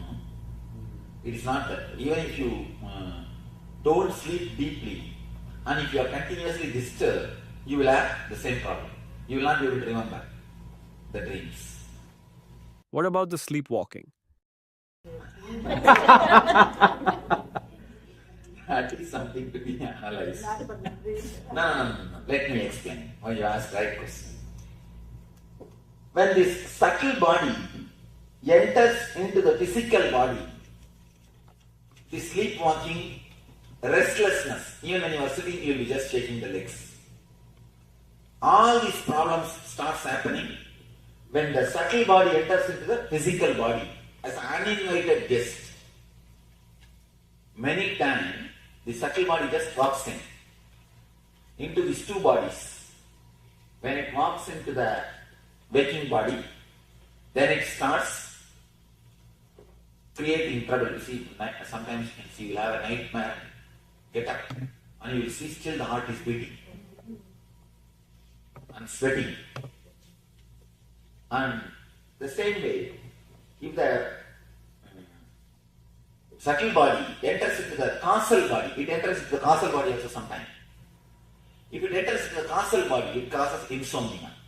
You will be lying in the bed, rolling, you will never sleep. You will never sleep. You will be just rolling on the bed. So whenever the waking body enters into these two bodies, it creates this type of problems. Settling up here, and when I got home, I thought I should be able to fall asleep well. But instead, I thought I would be exhausted, and I didn't feel exhausted. But it was like this. I couldn't sleep all night, even though it was so late. And I was so tired from, working a long day. Standing up. You have done ASP? Mm-hmm. In the ASP, I speak about the second layer energy. Do you remember? When you work beyond your capacity, whenever the emergency things are done, the second layer energy opens. If you have a deep love or desire, then again second layer energy opens. If you do some service with a deep love for me, it has to be done. I cannot use the excuse I'm tired. I have to do. When you have the excuse, I'm tired, oh dear, Santipai, I'll come tomorrow, Santa Reddy, I'll come tomorrow. Then first layer energy over. But when you decide, no, I will do something, I have to do, then naturally second layer energy opens. That is what you feel. Even after going to the house, you don't feel sleepy. What about the recurring dreams that come back? Come back again and again? If you see them in color, again they have some meaning. Otherwise, they have no meaning. Of course, you have to totally release the steam. You should not maintain the steam in the optimum pressure level. You always maintain the steam in the optimum pressure level. Steam means a suppressed desire and fear. That is why you are in sickness. Better open the safety valve once for all and let the steam go out. We will be doing that. Today we will be doing the technique to open the safety valve. Swamiji, you said we will move in sleep or when we are awake. Even anytime. The subtle body actually enters into the physical body by force. See, the subtle body enters into the physical body by force. It means the physical body also don't have so much of awareness. It gives place. So people that bite their nails all time, is it the same thing? But what causes that to happen? Like, what are the some things that cause them? Suppressed, that's what you see, the suppression, suppressed desire and the fear. If it becomes too much, it is just on the verge level. Any moment you can become this or that. That is the thing which keeps you in the restlessness. Swamiji, whenever I have a bad dream, why is it that when something undesirable is about to happen, I am able to realize it as a dream and I can either stop that from happening or I wake up? If some bad is going to happen in the waking state, it comes in the dream. You mean? No, when I am dreaming, if something bad like I'm about to fall off a cliff or whatever, in the peak of greed, in the peak of desire and the peak of fear, you wake up. Because desire and fear brings you to your consciousness, brings you to the present moment. The moment you come to the present moment, you wake up. And many times people come and tell me, I had such wonderful dreams on. I was seeing that person whom they want to see. Suddenly they wake up. They come and complain, oh, I woke up. Why some dreams come true, some don't come true? That's what. If you can remember in the fourth color, it will come true. Otherwise it won't come true. It will never come true. Any two-color dream will never come true. You can do research on your dreams. Yes. Sometimes you do have a dream that you like and you want to continue. That is what. Yes, you see, that is what the deep desire or the deep fear will bring you to the present moment. The moment you come to the present moment, you are awake. You are out of the dream. So you were just saying the deep desire and greed. In other words, could you say that whatever it is true, live it to the best, and you say that will bring you back? That is what I mean. When you live totally, your greed comes to maximum. Then you fall in the present moment. You fall in the present moment. You are out for a single moment. You get a glimpse of the higher consciousness. Whenever you fall in the present, you come out. You come out.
Today is the best day. Sadashiva appears for Brahma and Vishnu early morning in the form of light shaft. Means the consciousness which is beyond time and space enters into time and space. Sadashiva declares, let me become many to celebrate myself. So morning we celebrate he becoming many. You can see every deity, every god, we go and light the lamp. So each, the Sadashiva himself becomes many. So whole campus we went round. It was such high energy. So again the many becomes one. Not only spiritually, even socially, this celebration forms a very important part of my life, because this is the only celebration I enjoyed from my birth, at least in this body.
Today is the best day. Sadashiva appears for Brahma and Vishnu early morning in the form of light shaft. Means the consciousness which is beyond time and space enters into time and space. Sadashiva declares, let me become many to celebrate myself. So morning we celebrate he becoming many. You can see every deity, every god, we go and light the lamp. So each, the Sadashiva himself becomes many. So whole campus we went round. It was such high energy. So again the many becomes one. Not only spiritually, even socially, this celebration forms a very important part of my life, because this is the only celebration I enjoyed from my birth, at least in this body.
the best day.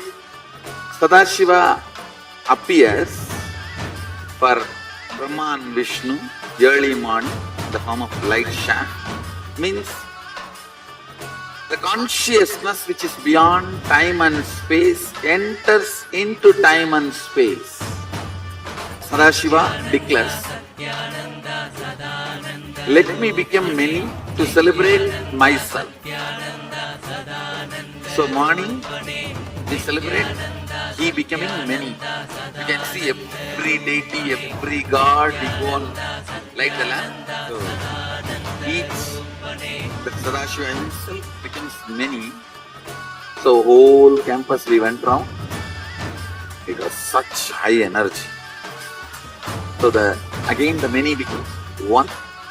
Not only spiritually, even socially, this celebration forms a very important part of my life, because this is the only celebration I enjoyed from my birth, at least in this body.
Today is the best day.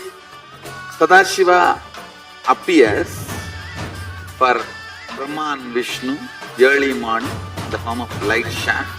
Means the consciousness which is beyond time and space enters into time and space. Sadashiva declares, let me become many to celebrate myself.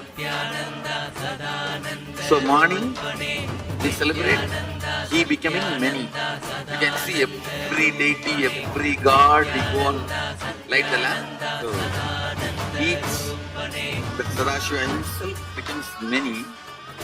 So whole campus we went round. It was such high energy. So again the many becomes one. Not only spiritually, even socially, this celebration forms a very important part of my life, because this is the only celebration I enjoyed from my birth, at least in this body.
the best day.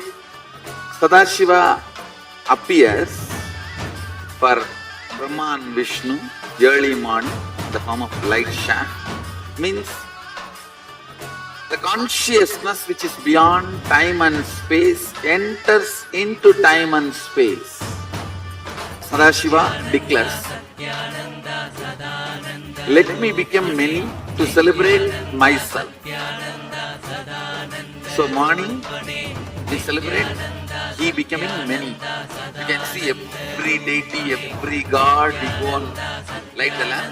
So each, the Sadashiva himself becomes many. So whole campus we went round. It was such high energy. So again the many becomes one.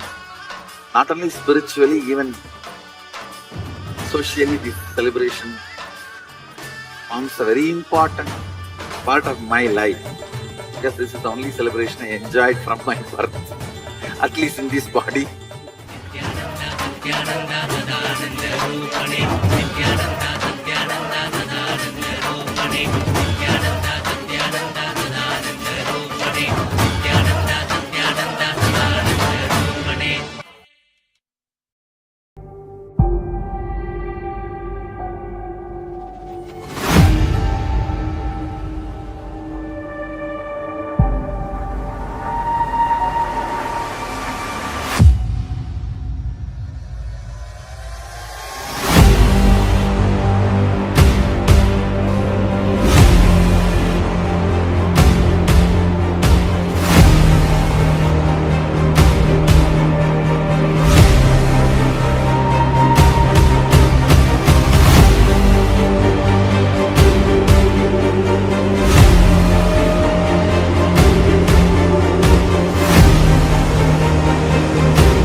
Nityanam, welcome back.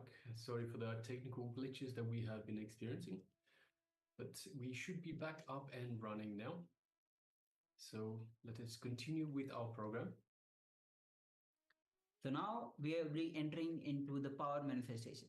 And power manifestation is the most exciting sessions, as you allow Parameshwar to manifest to you. And when you manifest the power, you know that yes, Parameshwar is there and he is manifesting through me. I also have that potential to allow Parameshwar to manifest through me. So let's get ready. Today we'll be manifesting the power of remote vision. So in this round, the acharyas, we ourselves have few items in front of us. You'll be scanning these objects, these items which is in front of us. So you can sit with your head, neck, spine in a straight line. You can close your eyes or you can keep your eyes open as well. And visualize Swamiji in your inner space. Remember, it is that deep feeling connection with Swamiji. It is that deep feeling connection with Bhagwan that you start manifesting the powers. So visualize Swamiji in your space and visualize his infinite grace, his love, his compassion overflowing through you.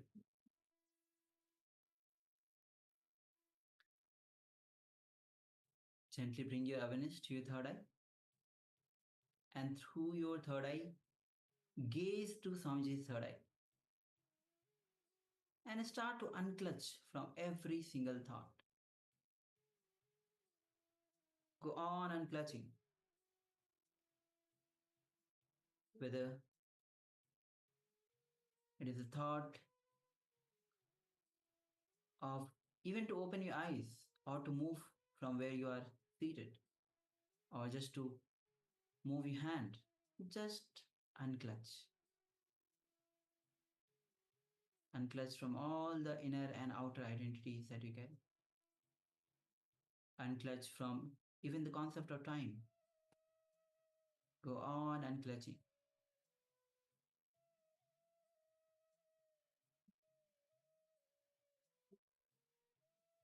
And finally enter into the space of that pure unclutched space, the pure nirvikal samadhi. Now let's start chanting the Mahavakyan. Om Nityananda Paramashivoham. Om Nityananda Paramashivoham.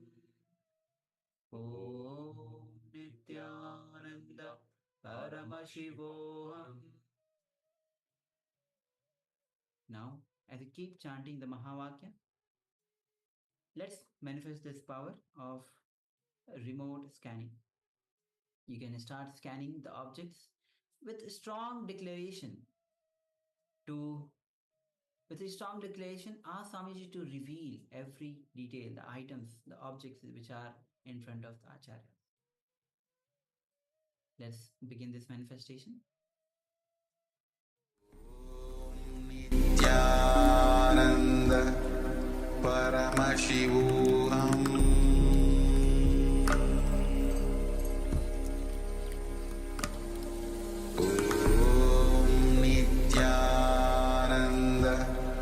Paramashivoham.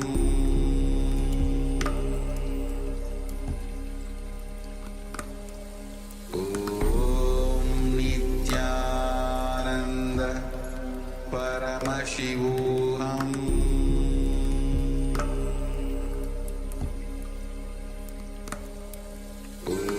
Om Nityananda Paramashivoham. Paramashivoham.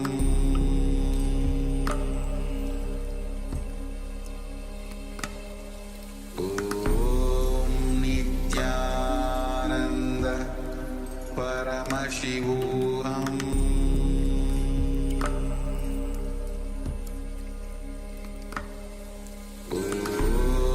Nityananda Paramashivoham. Paramashivoham.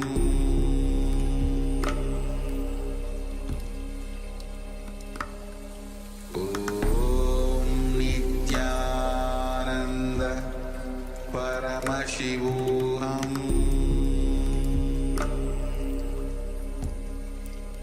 Om Nityananda Paramashivoham.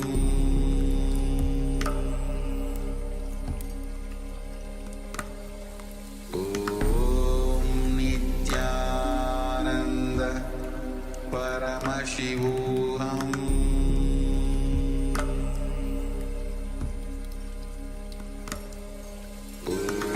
Om Nityananda Paramashivoham.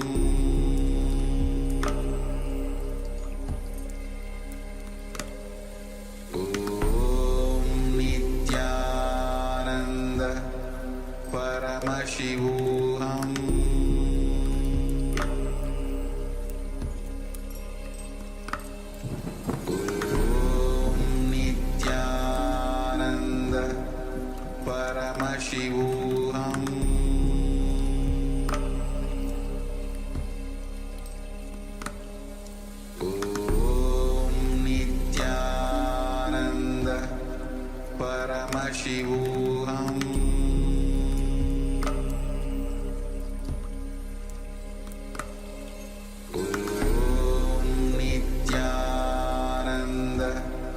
Paramashivoham.